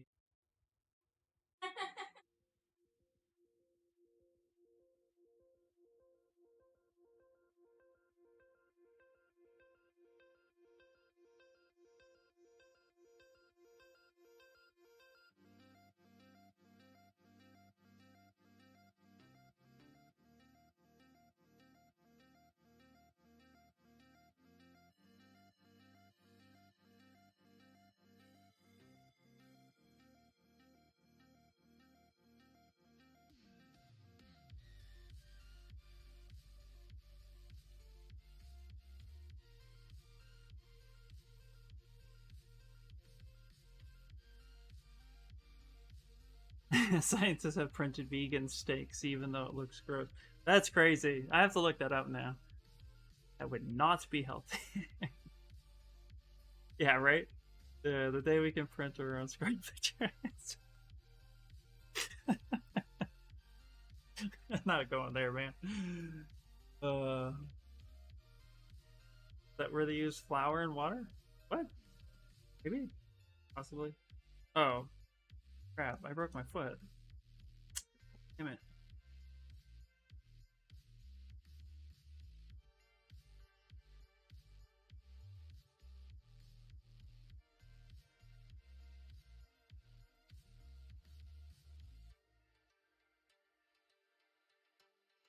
There we go.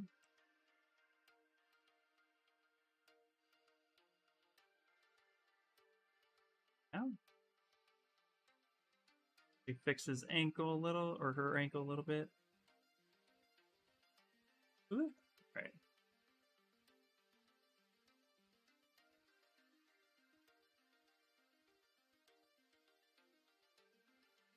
Get in there, guys.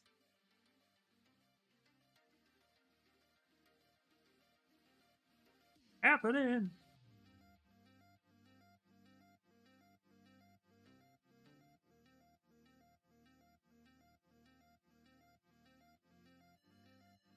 Look at that, I got a fun spiral. That was nice.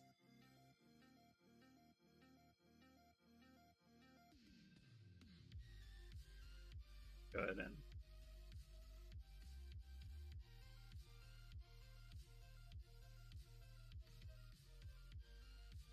down. Kind of trying to clean this up a little bit. There we go. All right. I'm not sure, but I think it's funny to think of it from a person who doesn't know anything about 3D modeling. Like, it's not hard to make a steak shape, and then they just add the ingredients. Yeah, that's very true. Yeah.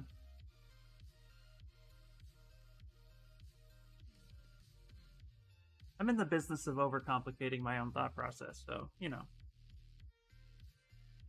All right. Okay. Pushing this to the point where I'm realizing that she is still very much going to not be printable in this. I need to push her upper torso even more now. So it's no longer the elevation of the knees, but it's more of where the butt is and is not and should be. So I'm going to go ahead and grab all of this stuff right here. I'm going to break my own UI. Like, I don't know what I'm doing. I'm going to put him as one poly group. That way I can hide him and mask him real quick. All right.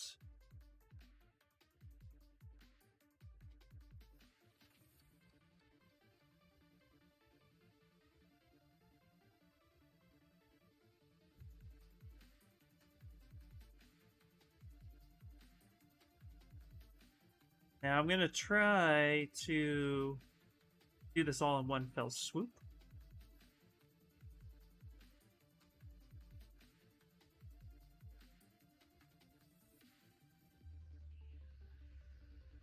No, I'm not going to do that all in one fell swoop. That's not going to be smart.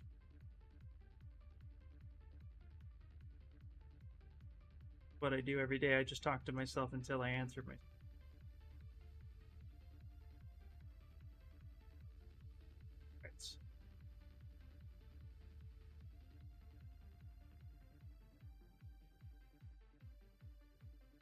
Thanks, man. Thanks. Appreciate it. Coming along for sure. We're really pushing this pose as far as we can go.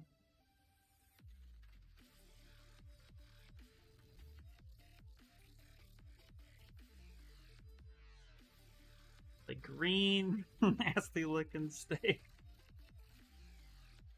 They were so proud of it. Starting blocks, right? Baby steps. All right. Go, there's that. I almost want her, like, resting.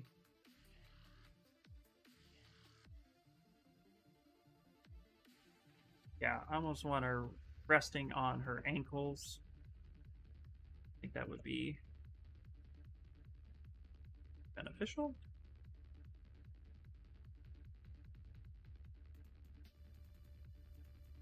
Back here. Go ahead and mask this guy.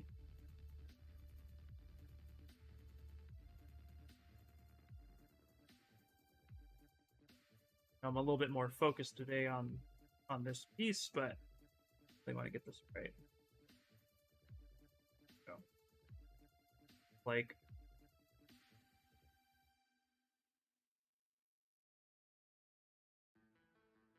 go. Now what we need to do is actually go ahead and reposition her. See where that takes us.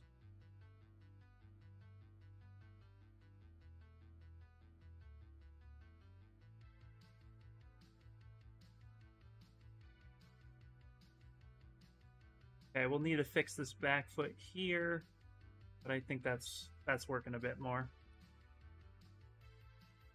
Okay. See, sounds like my first ever 3D print, right? May I ask, is the video replayed on YouTube channel? Yes, it is, absolutely. Just go subscribe to Pixologic on YouTube, and they will go ahead and anytime afterwards, it's on the VOD. So You'll just be able to scrub through.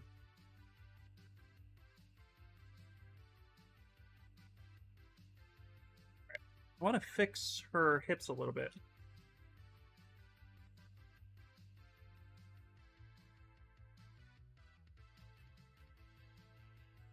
All these layers.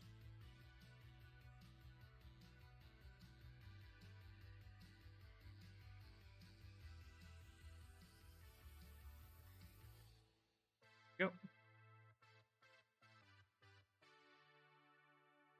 I'm going to go ahead and actually want to get her a little bit more dynamic.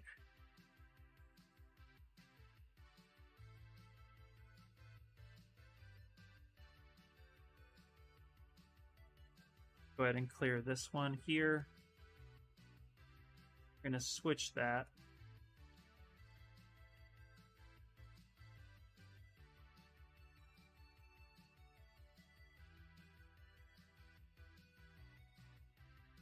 Up the mask.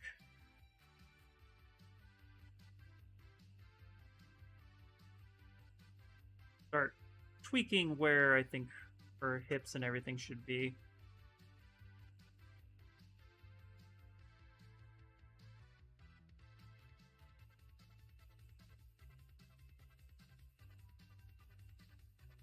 Again, I want a nice S-curve shape to her.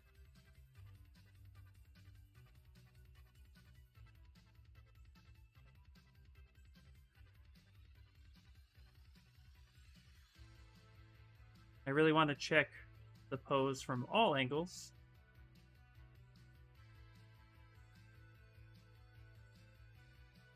Okay, cool. Her arm will need to be changed, but there we go. That's a little bit better.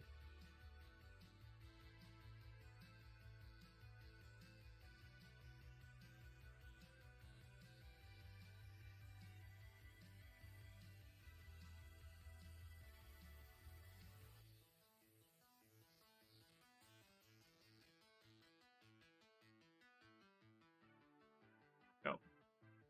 Kind of looking at the overall shape. Did you have any YouTube videos showing how to slice the model for 3D printing? I do, yes. So you head over to my linked tree. I'll copy it right now. Paste. There you go. Just go to my YouTube, and then from there go to ZBrush Help, and okay, add is playing. That's nice. And then there is a cut your models with dynamic thickness, so you can go ahead and take a look at that. That's going to show you the best way on how to break things up. I just break up a head, but the process is done throughout the entire model. So, but also too, if you go to Pixologic's YouTube and just search, like you should probably just search Pixologic IR Sculpts. There's quite a few videos where I actually showcase the entire 3D printing effect. Let me go to type in.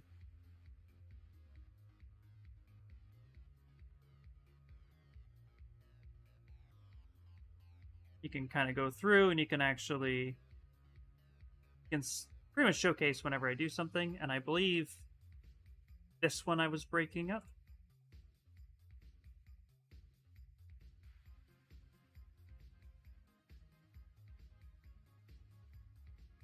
Nope, not that one.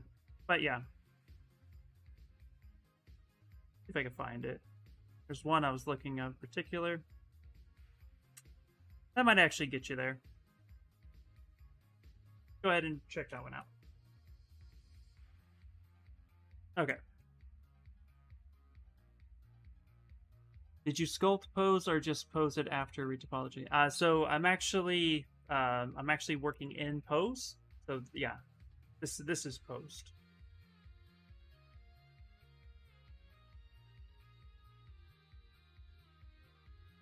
Back a little bit. I'm still blocking out this piece, actually. Been taking me a little bit of time. But I've only been doing it on this stream, so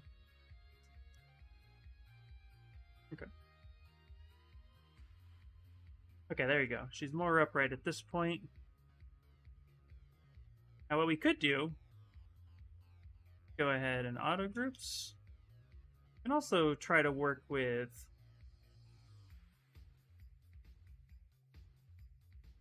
moving him as well.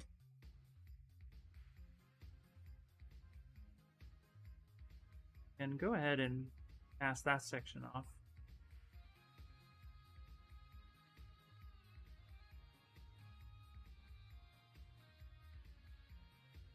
Yeah, there we go. What we can do is actually twist him.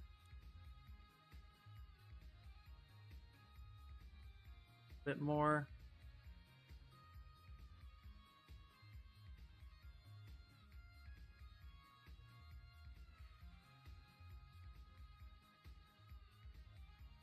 That way she's a little bit more upright.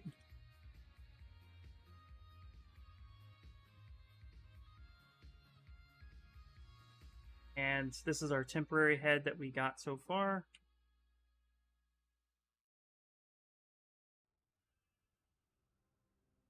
Soften that a little bit. Let's...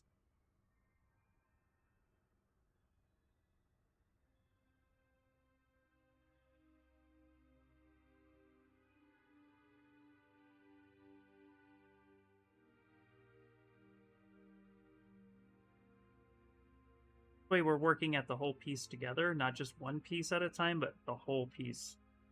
It's uniformly worked on.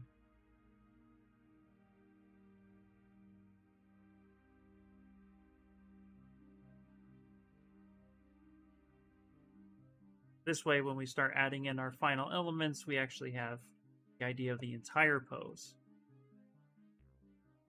Same thing here. Let's actually correct my really nasty mistake. Oh, that's funny. That's that little head bit.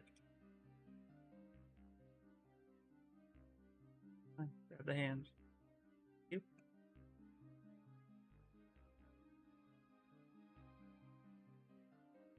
Could you use dynamic clocks to have a fall like up? Okay, yes, absolutely. I actually focus on the dynamic stuff once I'm satisfied with the pose. For me, that's starting to go into the beginnings of secondary details. So I haven't focused on that part yet. I've still been trying to find this pose and get it locked in the way I see it in my head. Which sometimes can just be a little bit challenging. Something that everybody tends to struggle on from time to time.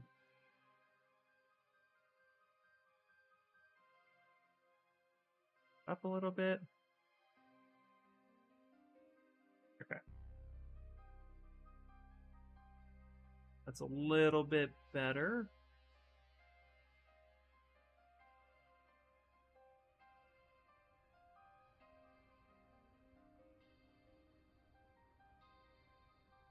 There. All right, so now I'm just kind of taking a look at everything and starting to judge the lines a bit more.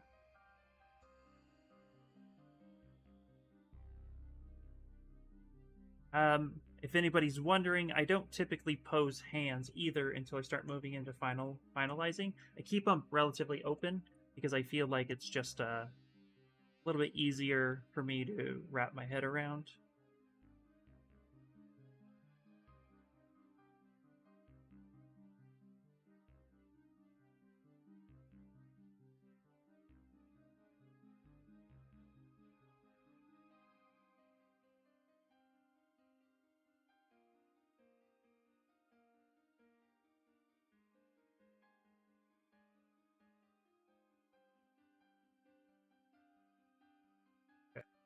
So when you move your arm down, which is kind of what's going on right now, my shoulder wants to lift, right? So if I were to just line this up like here and then drop it, it's going to look a little bit busted. So I am going to want to drop it, but I'm going to want to ensure that I also focus on fixing how the shoulder should move. I might smooth that down a little bit to reset it. Then I'm going to go ahead and mask that.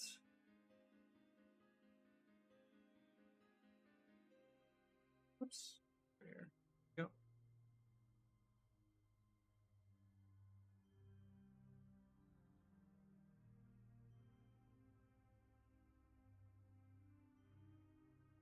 At that point here, and let's get the shoulder moving.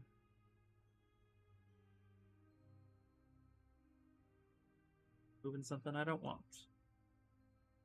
Again, if we put our gizmo here right where the joint should be. For shoulders, I like to soften the mask a bit. I feel like so much moves. You got a lot of chest compression. You have a lot of shoulder movement. Everything kind of, you have a lot of back movement as well. All this is connected, so I tend to soften it and just give a natural bend and then resculpt in the final changes. Now I'm also going to kind of raise this up here. Yeah, coming out with a pose is harder than anyone would think. Yeah, absolutely. Even if you're working from reference, you just, a lot of times the pose can just be overly problematic, and I highly recommend you take the time you need in order to get it where you want it to.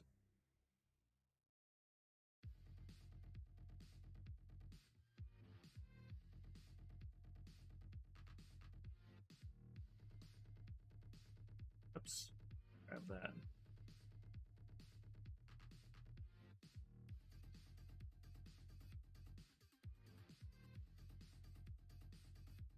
Ow. What are you doing, Ian? No idea. Okay. That's what it is. Okay. I had other things masked. That was it's confusing myself. Don't want to do that. There we go. Move that wrist up. Now this wrist is dynameshed because I did not ZBrush it yet, so it's not deforming as clean as I want it to, but I'm not going to stress on it.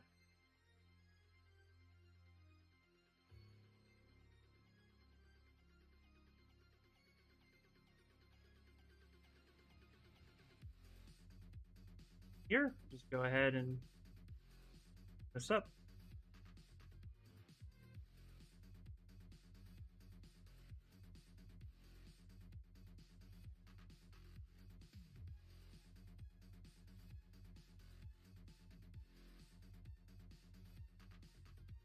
Oh, yeah. And again, I'm just still trying to find the look and feel of the piece.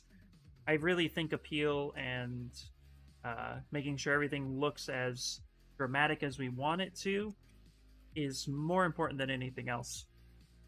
So let's see here. We got a few. So we have his line of action actually happening this way. He's happening here, so that's not super dynamic. We could probably point hers up a little bit. And we could probably point his down, so we get a little bit more uniform action happening. I like that idea. So we could probably do that. And then I think she's still a little straight on.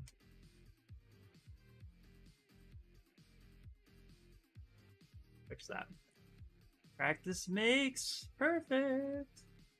Yeah.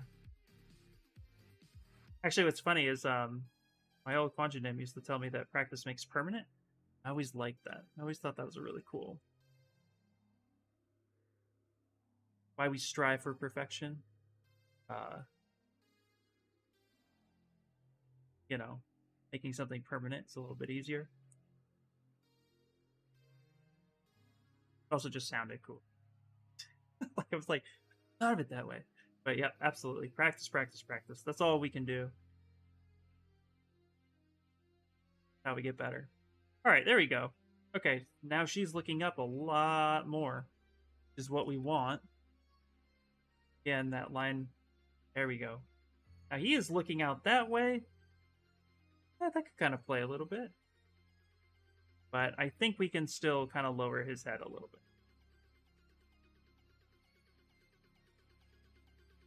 Let's do that. Let's actually come back here.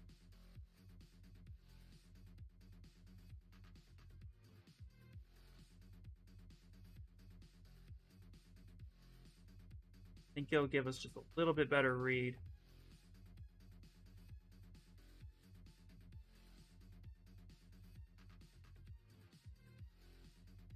Because I can always have his head pointed down and his eyes painted up, like he's looking through the top. So it could be like he's looking straight. The action line.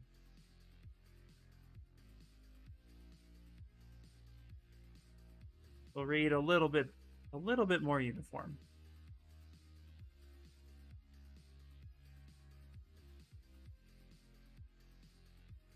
Okay. We have some pretty interesting shapes here. Actually go to kind of look at the outline a little bit. Yeah. I think a light turned on. Oh, okay. All right. Go ahead and send it back and let's see what we got.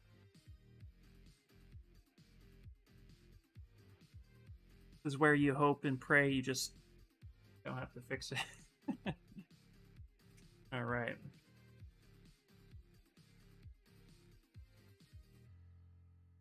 Okay, cool.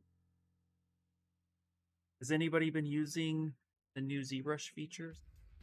If so, what are your guys' favorite features so far? Got a lot of really cool stuff with 0.7. Demon Slayer piece. Yeah, let's save that.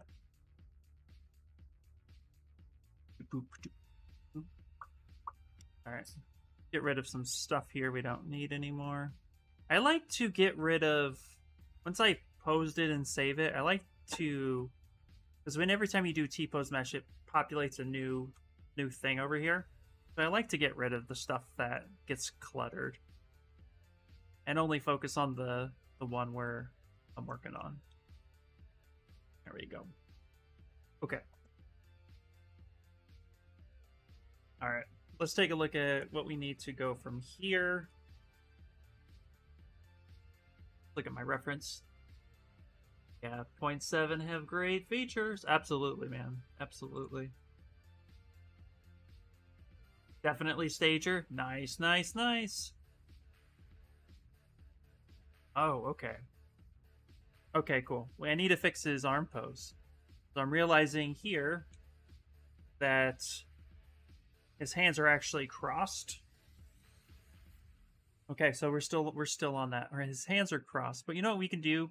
Let me show you guys something real fast with the hands here. Because I actually want to clean this up. Yeah, I totally broke that. Here. Push this back a little. It'll be easier to fix than fixing them. Not Dynameshed.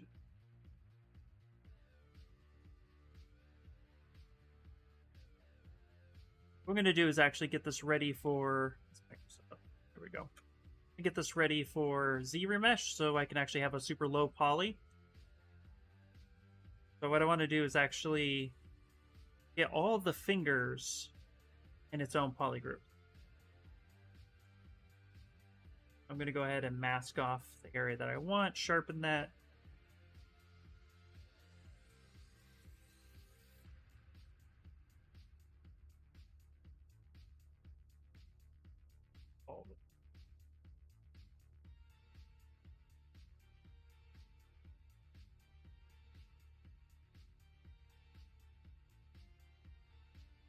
That. Perfect.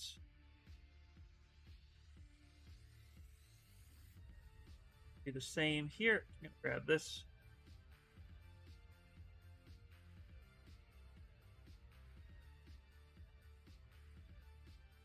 Because I have pretty semi-realistic fingers on my character, we're gonna go ahead and divide this into sections that make sense.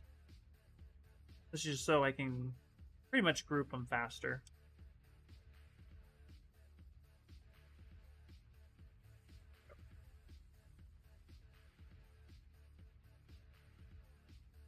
Bevel and arc and knife brush are awesome. They really are, yeah. Knife curve definitely, and being able to scroll through menus. I know, right? It's like it's such a simple update, but I feel like it's saved me so much time. And I hope they add scroll on subtools. Well, I hope so too. Yeah, that would be really fun if they did. I feel like it'd make things a little bit easier. But yeah, and it's funny. The littlest things, you're just like, oh man, I want that to work. Now it does. You're like, yes, thank you. All right, let's go ahead and grab that. Okay.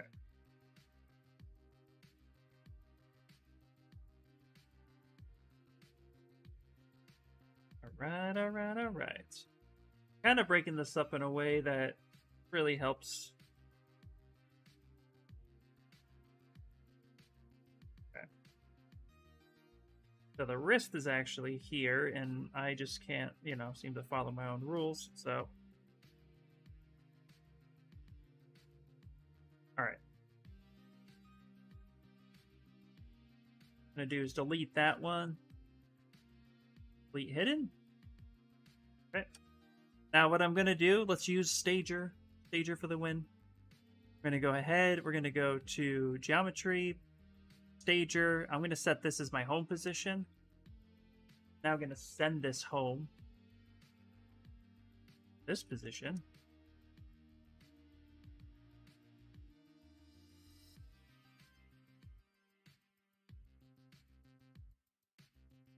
Go. Like that. And then that will be my target position. So now I can switch between the two. Perfect. Now we're going to do is we're going to go ahead and going to polish by features, give it a little bit of a better cleanup. And then we're going to go ahead and crease polygroups, keep creases and groups. And we're going to go ahead and say smooth group 0. You don't want to have that happen. Turn adapt off.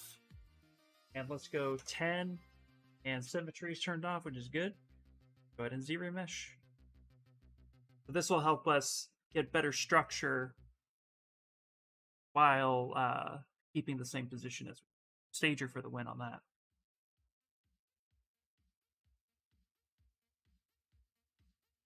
Not too bad. I'm going to go ahead and just grab a little bit right here. Make that its... Go. Try that one more time. Same. There we go. About that. Now I can quickly select something. Go ahead and remove all crease. Now we can kind of bend this a little bit more.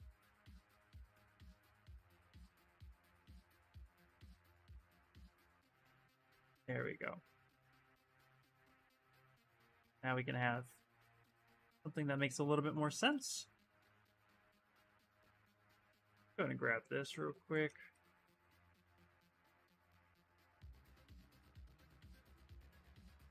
Open her hand up a bit.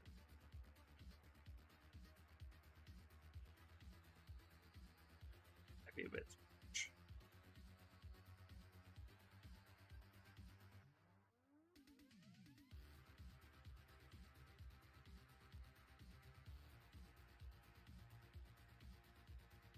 And we'll finesse that when it's in pose. And now we can switch. Here we go.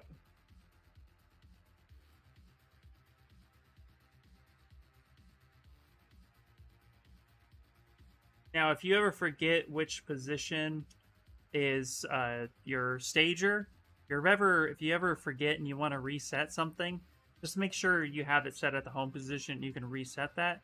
I remember that this is my home position. So what I can do is turn that part off, and then I can reposition that so that it makes a little bit more sense. Then I can always reset that, and I can still switch back and forth.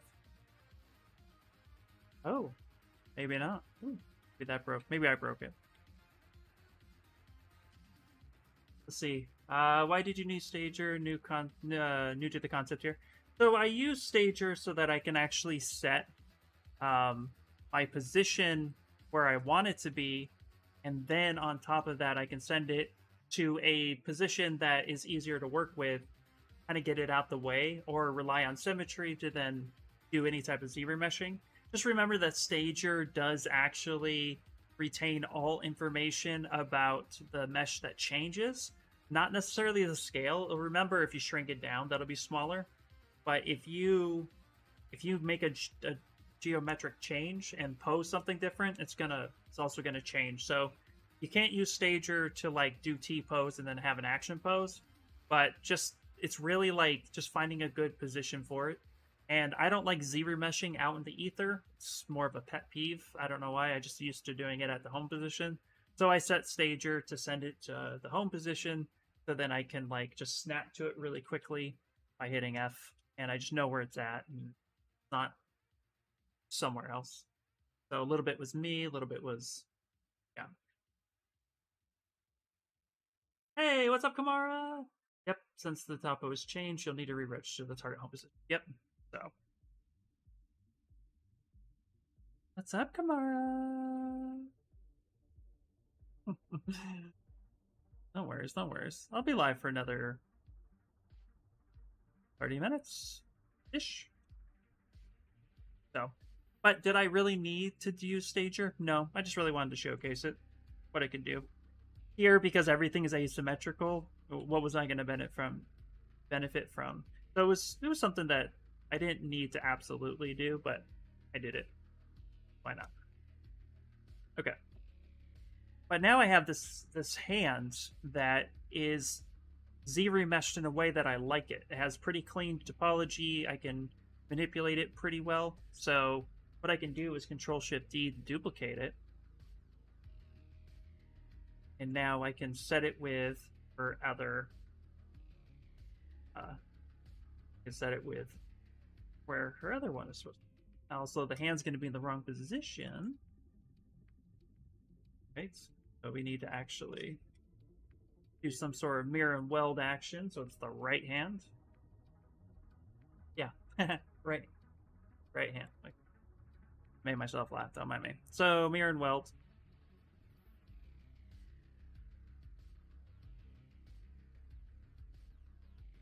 Ooh, that's not good. Pick the one that you want. Eat hidden? Yep.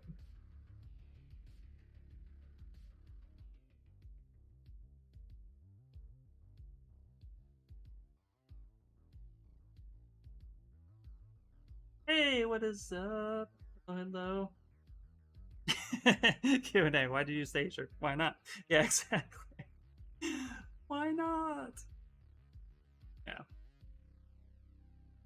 Fair point. Why do you do the things that you do? Why are you the way?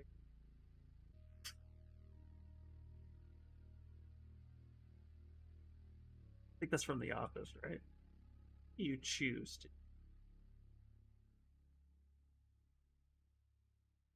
As I can.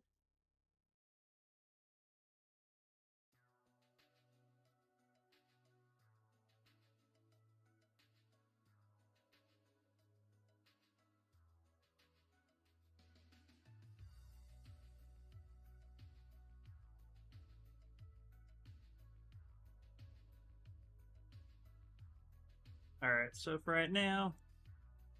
Oh, Gizmo hotkey is W. Yes. Did I miss the question? Sorry. Yep.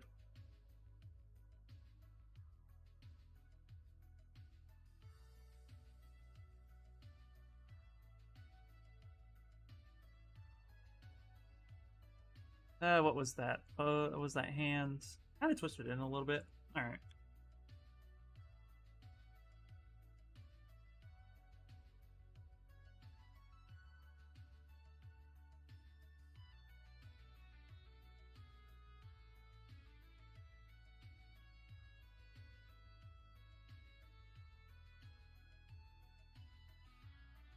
We'll get to the actual action of the hands much later, but right now this will be close enough to get the rest of it blocked out the way we want.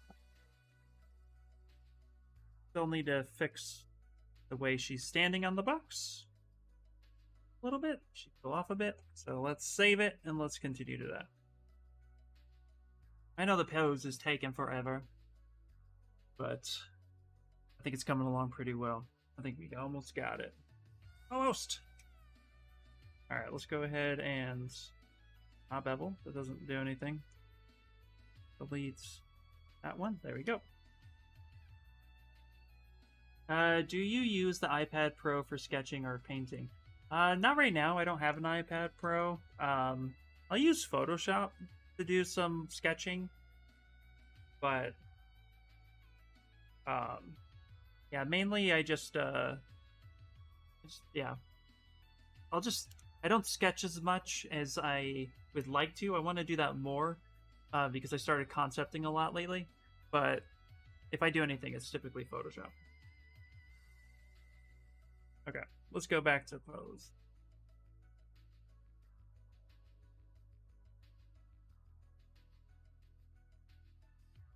I also need to fix his arms. That's why we need to go back into it. There we go. Knew there was a reason more than just because. All right.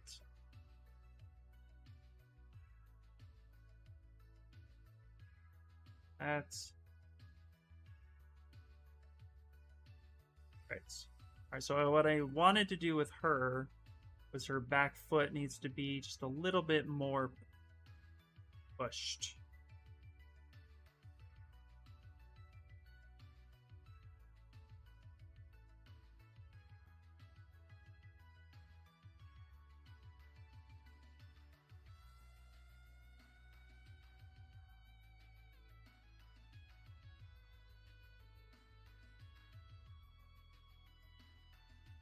Okay, perfect.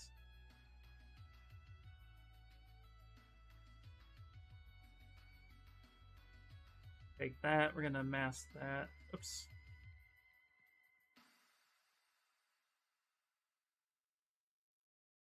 Take this. Grab it. Mask this one. Go.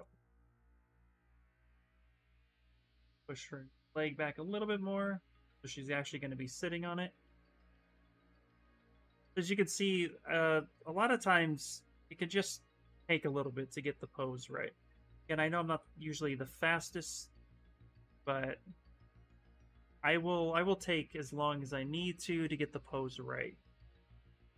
I think it's that important. Because remember, this stuff can take a long time to get it looking the way you want it to look.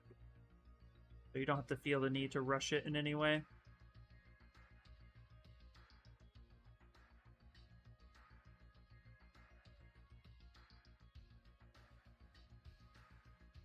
I think as we do this, we're just getting closer and closer to the final product. How we want it to look. There we go. Yeah. How much time usually does it take you to finish the sculpt? So, Daniel, that kind of depends really on the project I'm on and if it's a personal versus a professional. So I'll just quote for professional pieces, ones that I do for work, then it can take me anywhere between 1 to 2 weeks to have something finalized. But again, it just depends on what the client wants. Because I work at Funko, I work with a more simplistic, stylized look and feel. So it's easy to populate subtools that I can use on a regular basis. So not afraid to use base meshes at work, and that in turn just makes me faster. This, we built the base mesh first, and then we used it to actually pose everything, right? So it just depends. Whereas on a personal, I will take as much time as it needs. Speed comes with practice over time. So I would say a personal project can take me a couple months to get it done 100% the way I want. But some of the stuff I've done here, which is a lot of my own personal work because of NDAs and stuff, I would say 3 to 4 weeks for something that's pretty good. Again, it just depends. it's not a straightforward answer, and I kind of wish it was, but everybody's different and the process is different. You can see here just how long it's taking me to even find the appeal of the pose and get it looking right, because I want this to be the best piece like it could possibly be.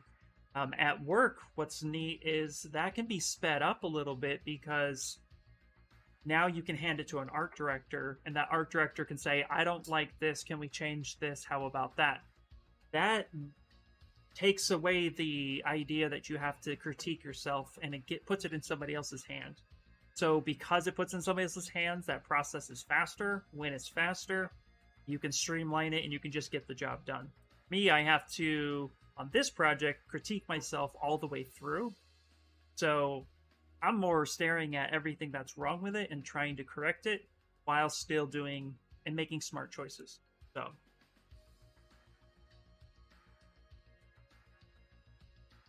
now, if you want a little bit more of a blanket answer, what I could say is, on average, professional jobs can take between 3 to 6 weeks, depending on the job.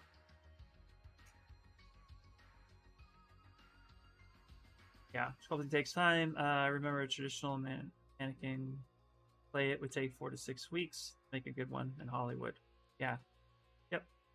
Sculpting takes time. Hey, Brock. Hi, any advice for new artists and making portfolio pieces to enter the games and collectibles industry? A great question. And yes, actually, I have a lot of tips. But primarily, I can tell you the thing that you want to showcase the most in your portfolio is consistency. You want good readability. And if you're trying to get into the collectibles industry, I would definitely 3D print any and all of your sculptures and showcase that in your portfolio. I can show you here real quick. Go to mine.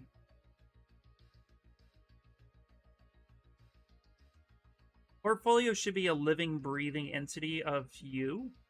And I'm a big fan and proponent of showcasing growth over time. But at some point, you also want people to look at your portfolio and say, yep, that guy can do what he says he can do. There's always places to fix things and better yourself. So just be aware of that. So the very last piece that you put on your portfolio, the one that everybody's going to see the most first, have that be your leading piece. But when you click on something like this, showcase a really good render, showcase the sculpt itself and how you broke it apart, showcase the print. That's mainly what you need. Turntables are always nice, kind of showcasing the render. A clay turntable is really good. So close-up shots are always helpful, but just sculpting it, showing the sculpt, and then also showing how it's broken apart.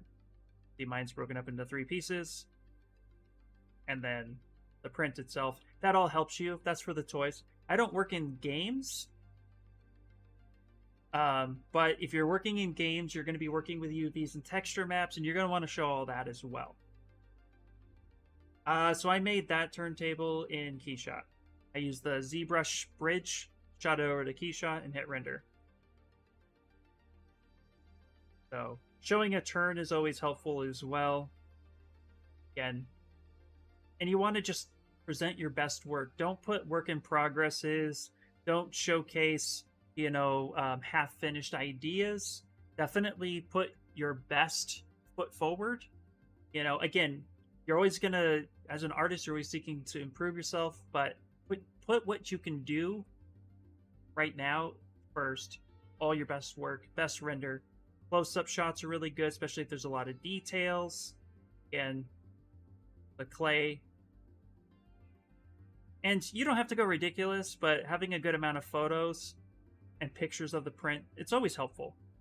It's all about what style you were trying. I was trying to capture the style of Street Fighter 2, the animated movie. I think that movie came out in 1992. So that was the style and concept of this piece. But what was fun about this piece was there was no concept. I had never seen a statue from the scene of this movie, so I had to make all that up. This piece took about 6 weeks, streaming every day, so that was fun. I really enjoyed this piece a lot. So yeah. And then the last advice I'd give, since we're talking about portfolios, is presentation. Just doesn't matter if you're going into games, if you're going into toys, you're going to VFX, if you're freelancing, have it try to have a wow factor. You know, you want people to know who you are and what you can do. So that's have a nice header, and then have, again, your best work and stuff like that. I'm actually going to probably clean this up a little bit because I really don't think this piece down here does me any justice. But yeah. You print by yourself or with a print studio? The stuff I print at home, I print myself. Yeah. The jungling video. Thanks, man. Appreciate it. Yeah, just like an animation. Yep. And again, if you're doing games or animation or any type of VFX work, anytime you're going to be working with UV maps, textures, showcase all of that stuff. Showcase how clean your mesh is. Tell what programs you use. Always have all the information of what you're seeking to apply for in your portfolio. That's going to tell any recruiter that, okay, he wants to make characters for an animation. This is low poly, high poly, UV maps, texture maps, the whole kit and caboodle. UV layouts, all that stuff. It's very important. Awesome, thanks for the advice. Hoping to get into games soon. Nice, man, nice. Oh, the last thing I would say too is make your portfolio say what it is. If you are doing if you're creating characters, don't have a bunch of hard surface stuff in there, but you can have hard surface with your characters. So if the character has a gun, showcase the gun with the character that it belongs with. Don't showcase the gun separately. That can be confusing because if you apply as a character artist and they open it up and see, a gun, a catapult, a car, and then they see a couple characters and then it's back to architect, it could read confusing. And if it doesn't feel cohesive, then they're just going to kind of toss it to the side. So if you're working for something specific like characters, make sure everything reads characters. It's very important. Again, everything here, while there's some props and stuff, hard surface, it's all characters. That'll help you a lot too. Especially like this video. Characters, yay! I want to re-render that. Anyway. Ian, do you have a system for doing 3D modeling on the move? I don't know. Probably should. But no, I don't. What is your take on painting your 3D prints? Important, or if you choose? It depends on what you're going for. I started painting, like if I'm going to give a gift to someone, if I'm going to print something and then, give it to someone, I want it to be nice. Painting can showcase it a lot better, but you don't have to if your sole purpose is trying to, again, just showcase that you can make something that can be manufactured. You don't have to do that for portfolio pieces, but honestly, yeah, it's just going to make the piece look that much more epic. So if you want to paint them, paint them. I started painting a little bit more, but I'm not the greatest at it, but I can only get better with practice, right? Still know what I'm gonna need to move his shoulder a little bit here in a minute.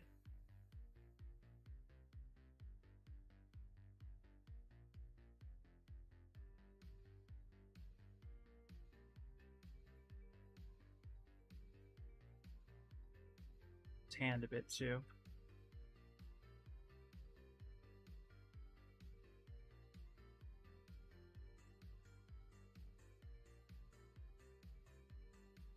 Let's see. What of hard surface characters? Oh yeah, if it's a hard surface character, for sure. Yeah. Again, you just want the hard surface to you just want it to read what you're going for. So yeah, if you're sculpting like, let's say, the Iron Giant, the one I can think of, yeah, he's a character. Put him in there. Absolutely. It's just like if you're making a bunch of characters, then they have different props. You don't need to showcase the prop separately. You just need to showcase the prop, and you can do that fairly simple without, you just do that within the piece itself.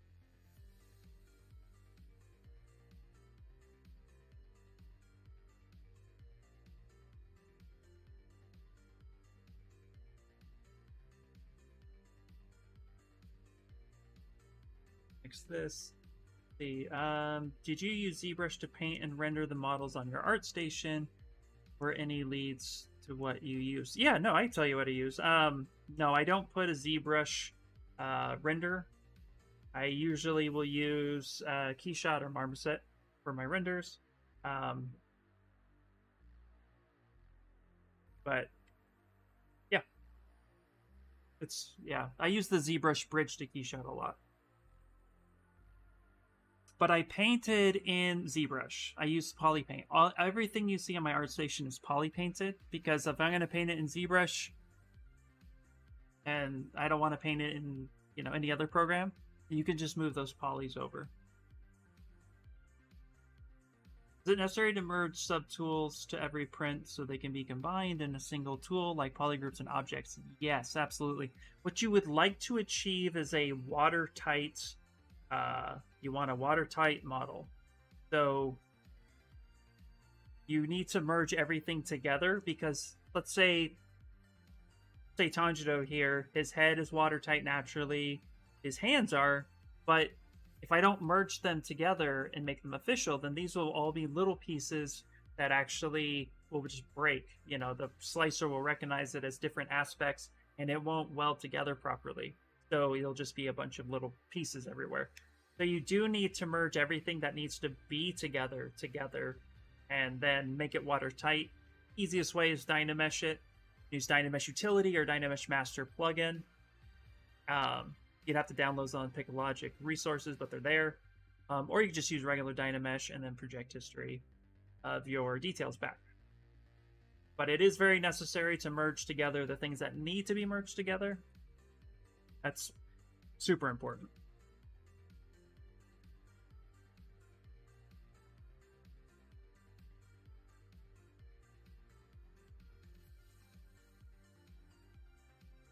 I have his hands crossed, right? I do. But his hand's a little bit more straight than that.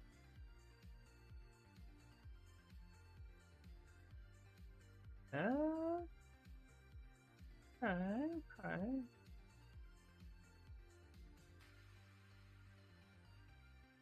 Got that.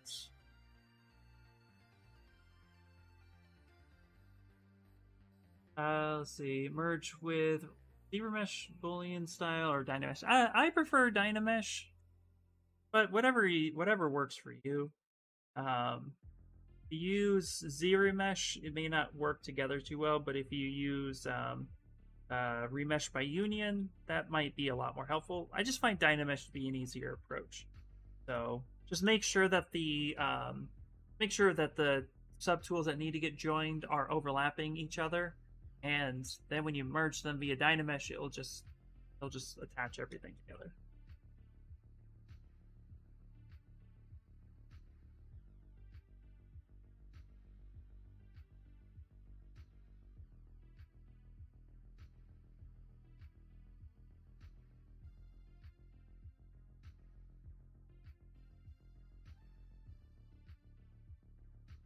Put his hand all over the... Not mean to do that.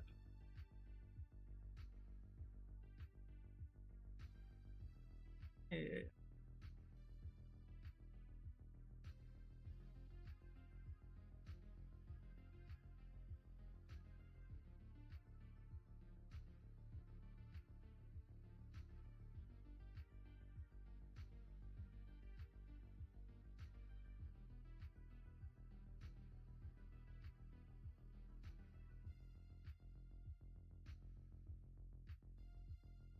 Need to pull this back a little bit more.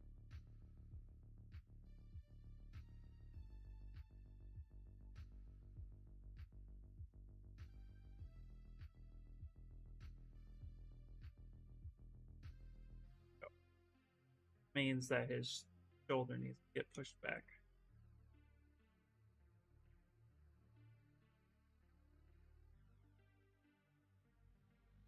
Shoulder needs to come this way. This part. Kind of forward a bit.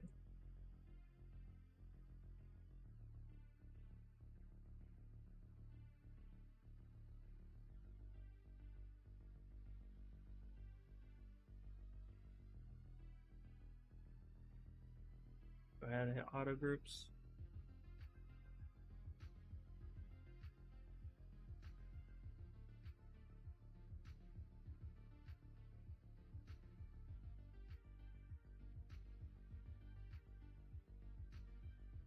Probably do with making this box a little bit. See here. Will you work on the sword today? No, not today. I'm hoping to get to it next week. Let's plan on that. The sword's going to be fun because I'm going to use a lot of the new features to get it done. So we'll start that at the next part of the stream. I'll actually note that. So next week, let's do the full sword as close as we can from start to finish. Get that in there. Probably be a lot easier to get that going. Well, Fafa, what's up, dude? Welcome in, man. Let's see, what's the keys? What's the keys for the standard brush? I can't find it on Google. The keys for the standard brush is B, S, and then T. That should be the standard brush.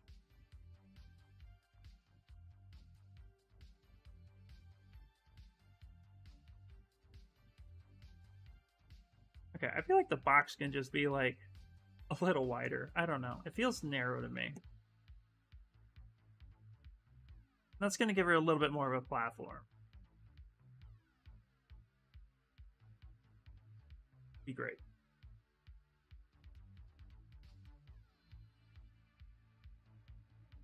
And we need to tweak her just a bit more. Whee!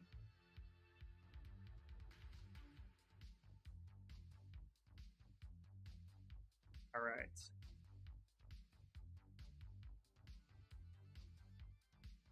Cool. All right, I think that's looking pretty good.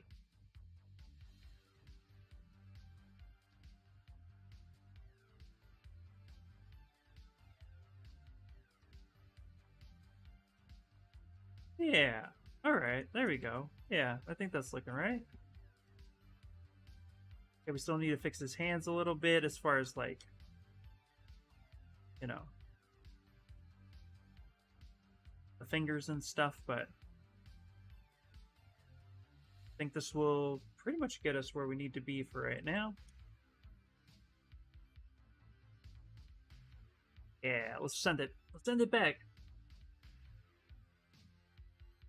No worries, no worries. Yeah, what I like to do is I like to sometimes hit B and then hit a random letter and see what happens. And then I kind of will look at stuff. So, yeah, I usually hit B and then I'll hit S and then you can look. Of course, there's a lot of brushes here, but I get it. All right. Especially because there's like, I don't know, like 100 brushes stock. All right, guys. So we are wrapping up soon. It's 7:50. That went by super, super fast. But, you know, I don't want to just be like, bye, see you later. So if you guys have any final questions, let me know. We're just going to be kind of like slightly going over some of this. But with a big piece like this, guys, it can take a while. So hopefully you guys are still enjoying the process. What I'm going to be doing is I haven't really done anything off stream. I've just like maybe gone through and like touched one or two items just to make sure it was looking pretty good. But just remember, it's not about how fast you get something done. It's about how good the piece is that you're working on and that you're seeing what you want to see. Sometimes, especially if you're working on a piece that you know is like huge, you know, like let's take like a likeness piece, for example. You know, a likeness sculpt will probably take a lot longer to get it right than you might think. So you want to kind of take your time and don't rush the process. Enjoy the process. Hopefully, advice you guys like pretty much what I do. That's just it. Anyway. Can you show a way to block a sword blade real quick? Absolutely. Yes. Oh my gosh. Yes. Absolutely. Absolutely. Let's do it. Hope you guys will like this. Ready? Here we go.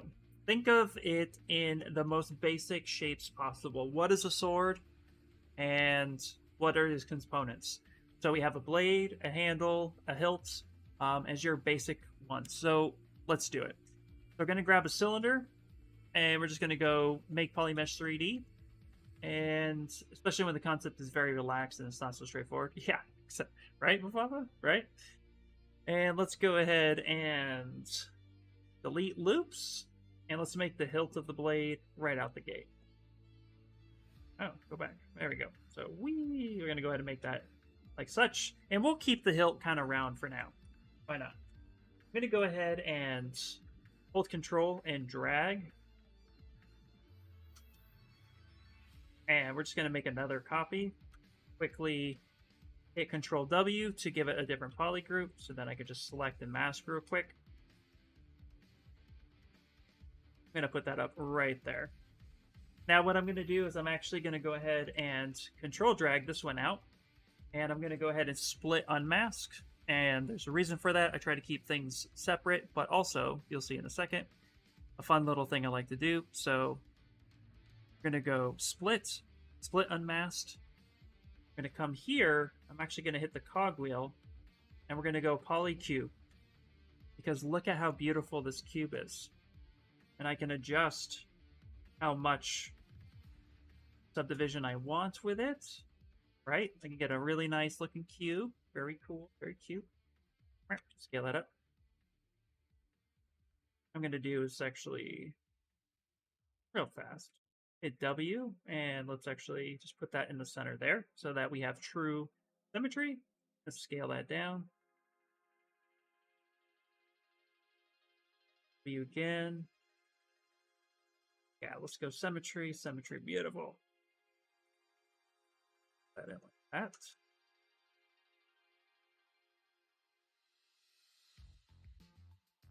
Now, depending on the blade that you want, in this case, we're going to be going for a samurai sword. So this might actually something a little bit more like that. I'm going to grab the Z modeler brush, hover over an edge. I'm going to go ahead and hit insert multiple edge, keep same group. And I'm just going to set some groups so we have something like that. Okay. And I want this sword to be tapered a little bit. So we're just going to go single edge loop. I'm going to create a loop like that. And I do have symmetry turned on, so I'm going to mask this whole edge here. Taper that. Like such. Okay, I'm going to grab this right here. I'm going to scale this up a bit. Add another edge loop.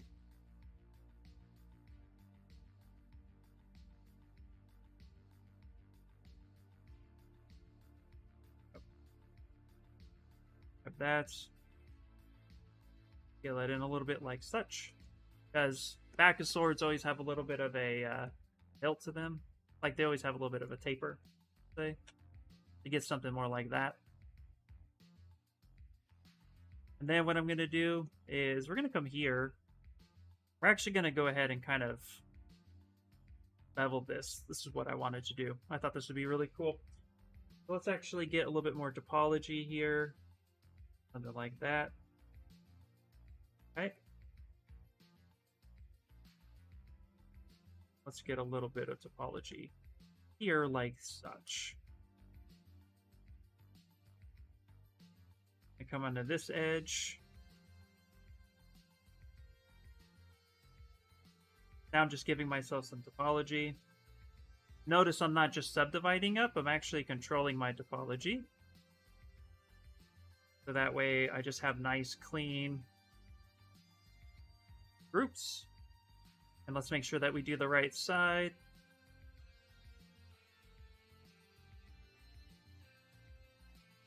Oh, you got a couple minutes? Great, wonderful.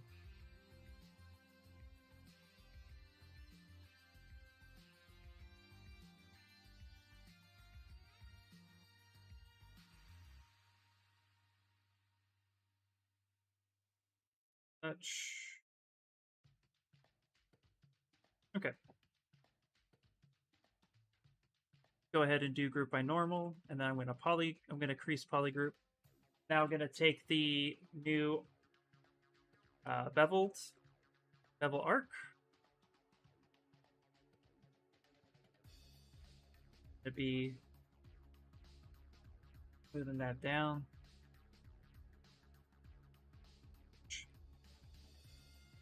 Great, wonderful. Now what we can do, we have the basics of a sword. We could shape it if we'd like. So go ahead and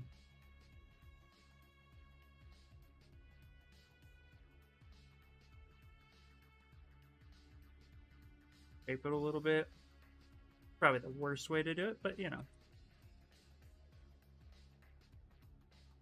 Take the knife curve. Actually have to look at the back of the blade. But if I were to guess, I'll just look at a katana real quick.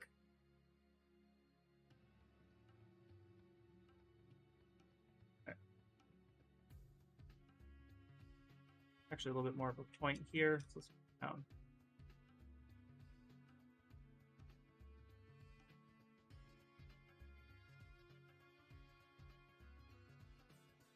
There we go.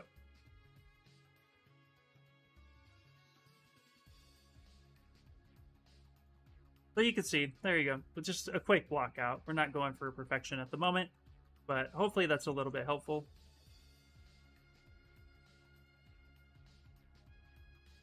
Like, figure what we can do in a couple minutes. Obviously, I'd spend more time on that, but... And for the handle, too, we can always just, like, reset all that, and then most handles are squeezed in a bit, so you can have something like that. Anyway, so yeah. Yeah, also gizmo, bend curves, very handy. Yep. Lurking and working. Thanks. Ooh. Favorite song just popped on. Let's see here. ZBrush gives you so many options. It really does, yeah. Again, this is make a sword in 3 minutes. You know, I would spend way more time, but yeah, that's what I'm doing here. So let's take the sword, let's merge visible, right? And then let's go ahead and copy that. And then this is what I love to do with my blockouts. I like to come in here, paste, then I'll bring this in. This will also help me with scale too. There you go. We can get a quick block out of something, and this will help us figure it out. Then we can get rid of this thingy. Now we have the actual sword, so then we can place that where it needs to be. At least a good idea. So this is how I build my models for the most part. And actually, I'm going to set the sword to be a little bit more out that way. I'm going to want a proper grip. Still need to tweak his arms, so I'll end up doing that.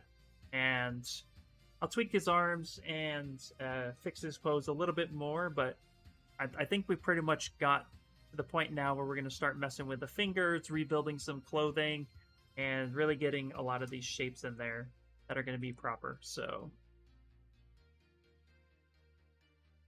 hopefully you guys enjoy today's stream.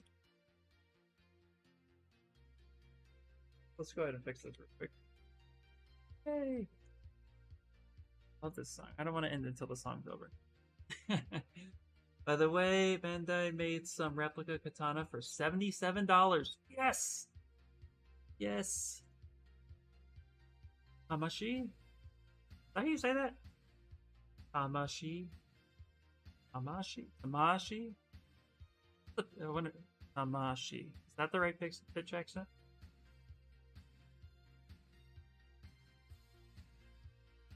Probably butchering it. Okay. Oh, yes, yes, yes. Ooh, very cool, yeah. Ooh, this is going to be super cool. You guys want to see? Yeah, perfect. So we're really going to dive deep into making this sword. So let's do that next week. Let's dive deep and make Tanjiro's sword and get that corrected, and then we're going to start really adding in the next level of details and moving forward. So I know this has been huge with a lot of blockouts, but for me, getting the pose right is the most important thing you can do. This is why I usually pose early. Even if I sculpt in T-pose, I tend to save out a T-pose version, and then I do a bunch of test posing to make sure that I'm going to get the look and feel, because at the end of the day, that's really what we need, is the look and feel, especially doing statue work, because our work is motion captured in a single frame and looked at in 1,000 ways all of the time. So you want to make sure that every piece of this is dynamic, that each piece has its purpose, and that it tells the story that we're trying to tell. So take as much time as you need, guys. You're just trying to be better 1% of the time. Just a little bit better each day. That's what we need. All right, let's see. Cool sword. Yeah, absolutely. Oh, Daisuke's here? Yeah, Daisuke's been here. Amashi. Means spirits. Cool. Nice, man. Hola! Alright. Hello, Casey. Hola. After this, I'm going to watch Astro Boy. Well, I'm going to let you to it, because 802, guys, thank you so much for hanging out with me. I really appreciate it. Hopefully you guys enjoyed the process. If you did, please comment down below everything that you loved about it. Let me know, after the video, so I can tell you that people came back. And but also, too, guys, ZBrush Summit's happening. You know it's happening. Everybody wants it to happen. It's amazing. So go. Check out ZBrush Summit. And also, too, some of the brushes I've used today is by SK. Sakaki is an amazing artist. And how I'm learning anime is through his book. So hopefully you guys are enjoying the process of me figuring it out.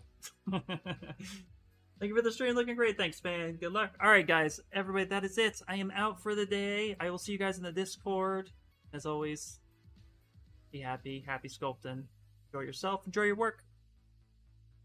I'll see you guys next Sunday at 5. See you guys later. And check out Daisuke.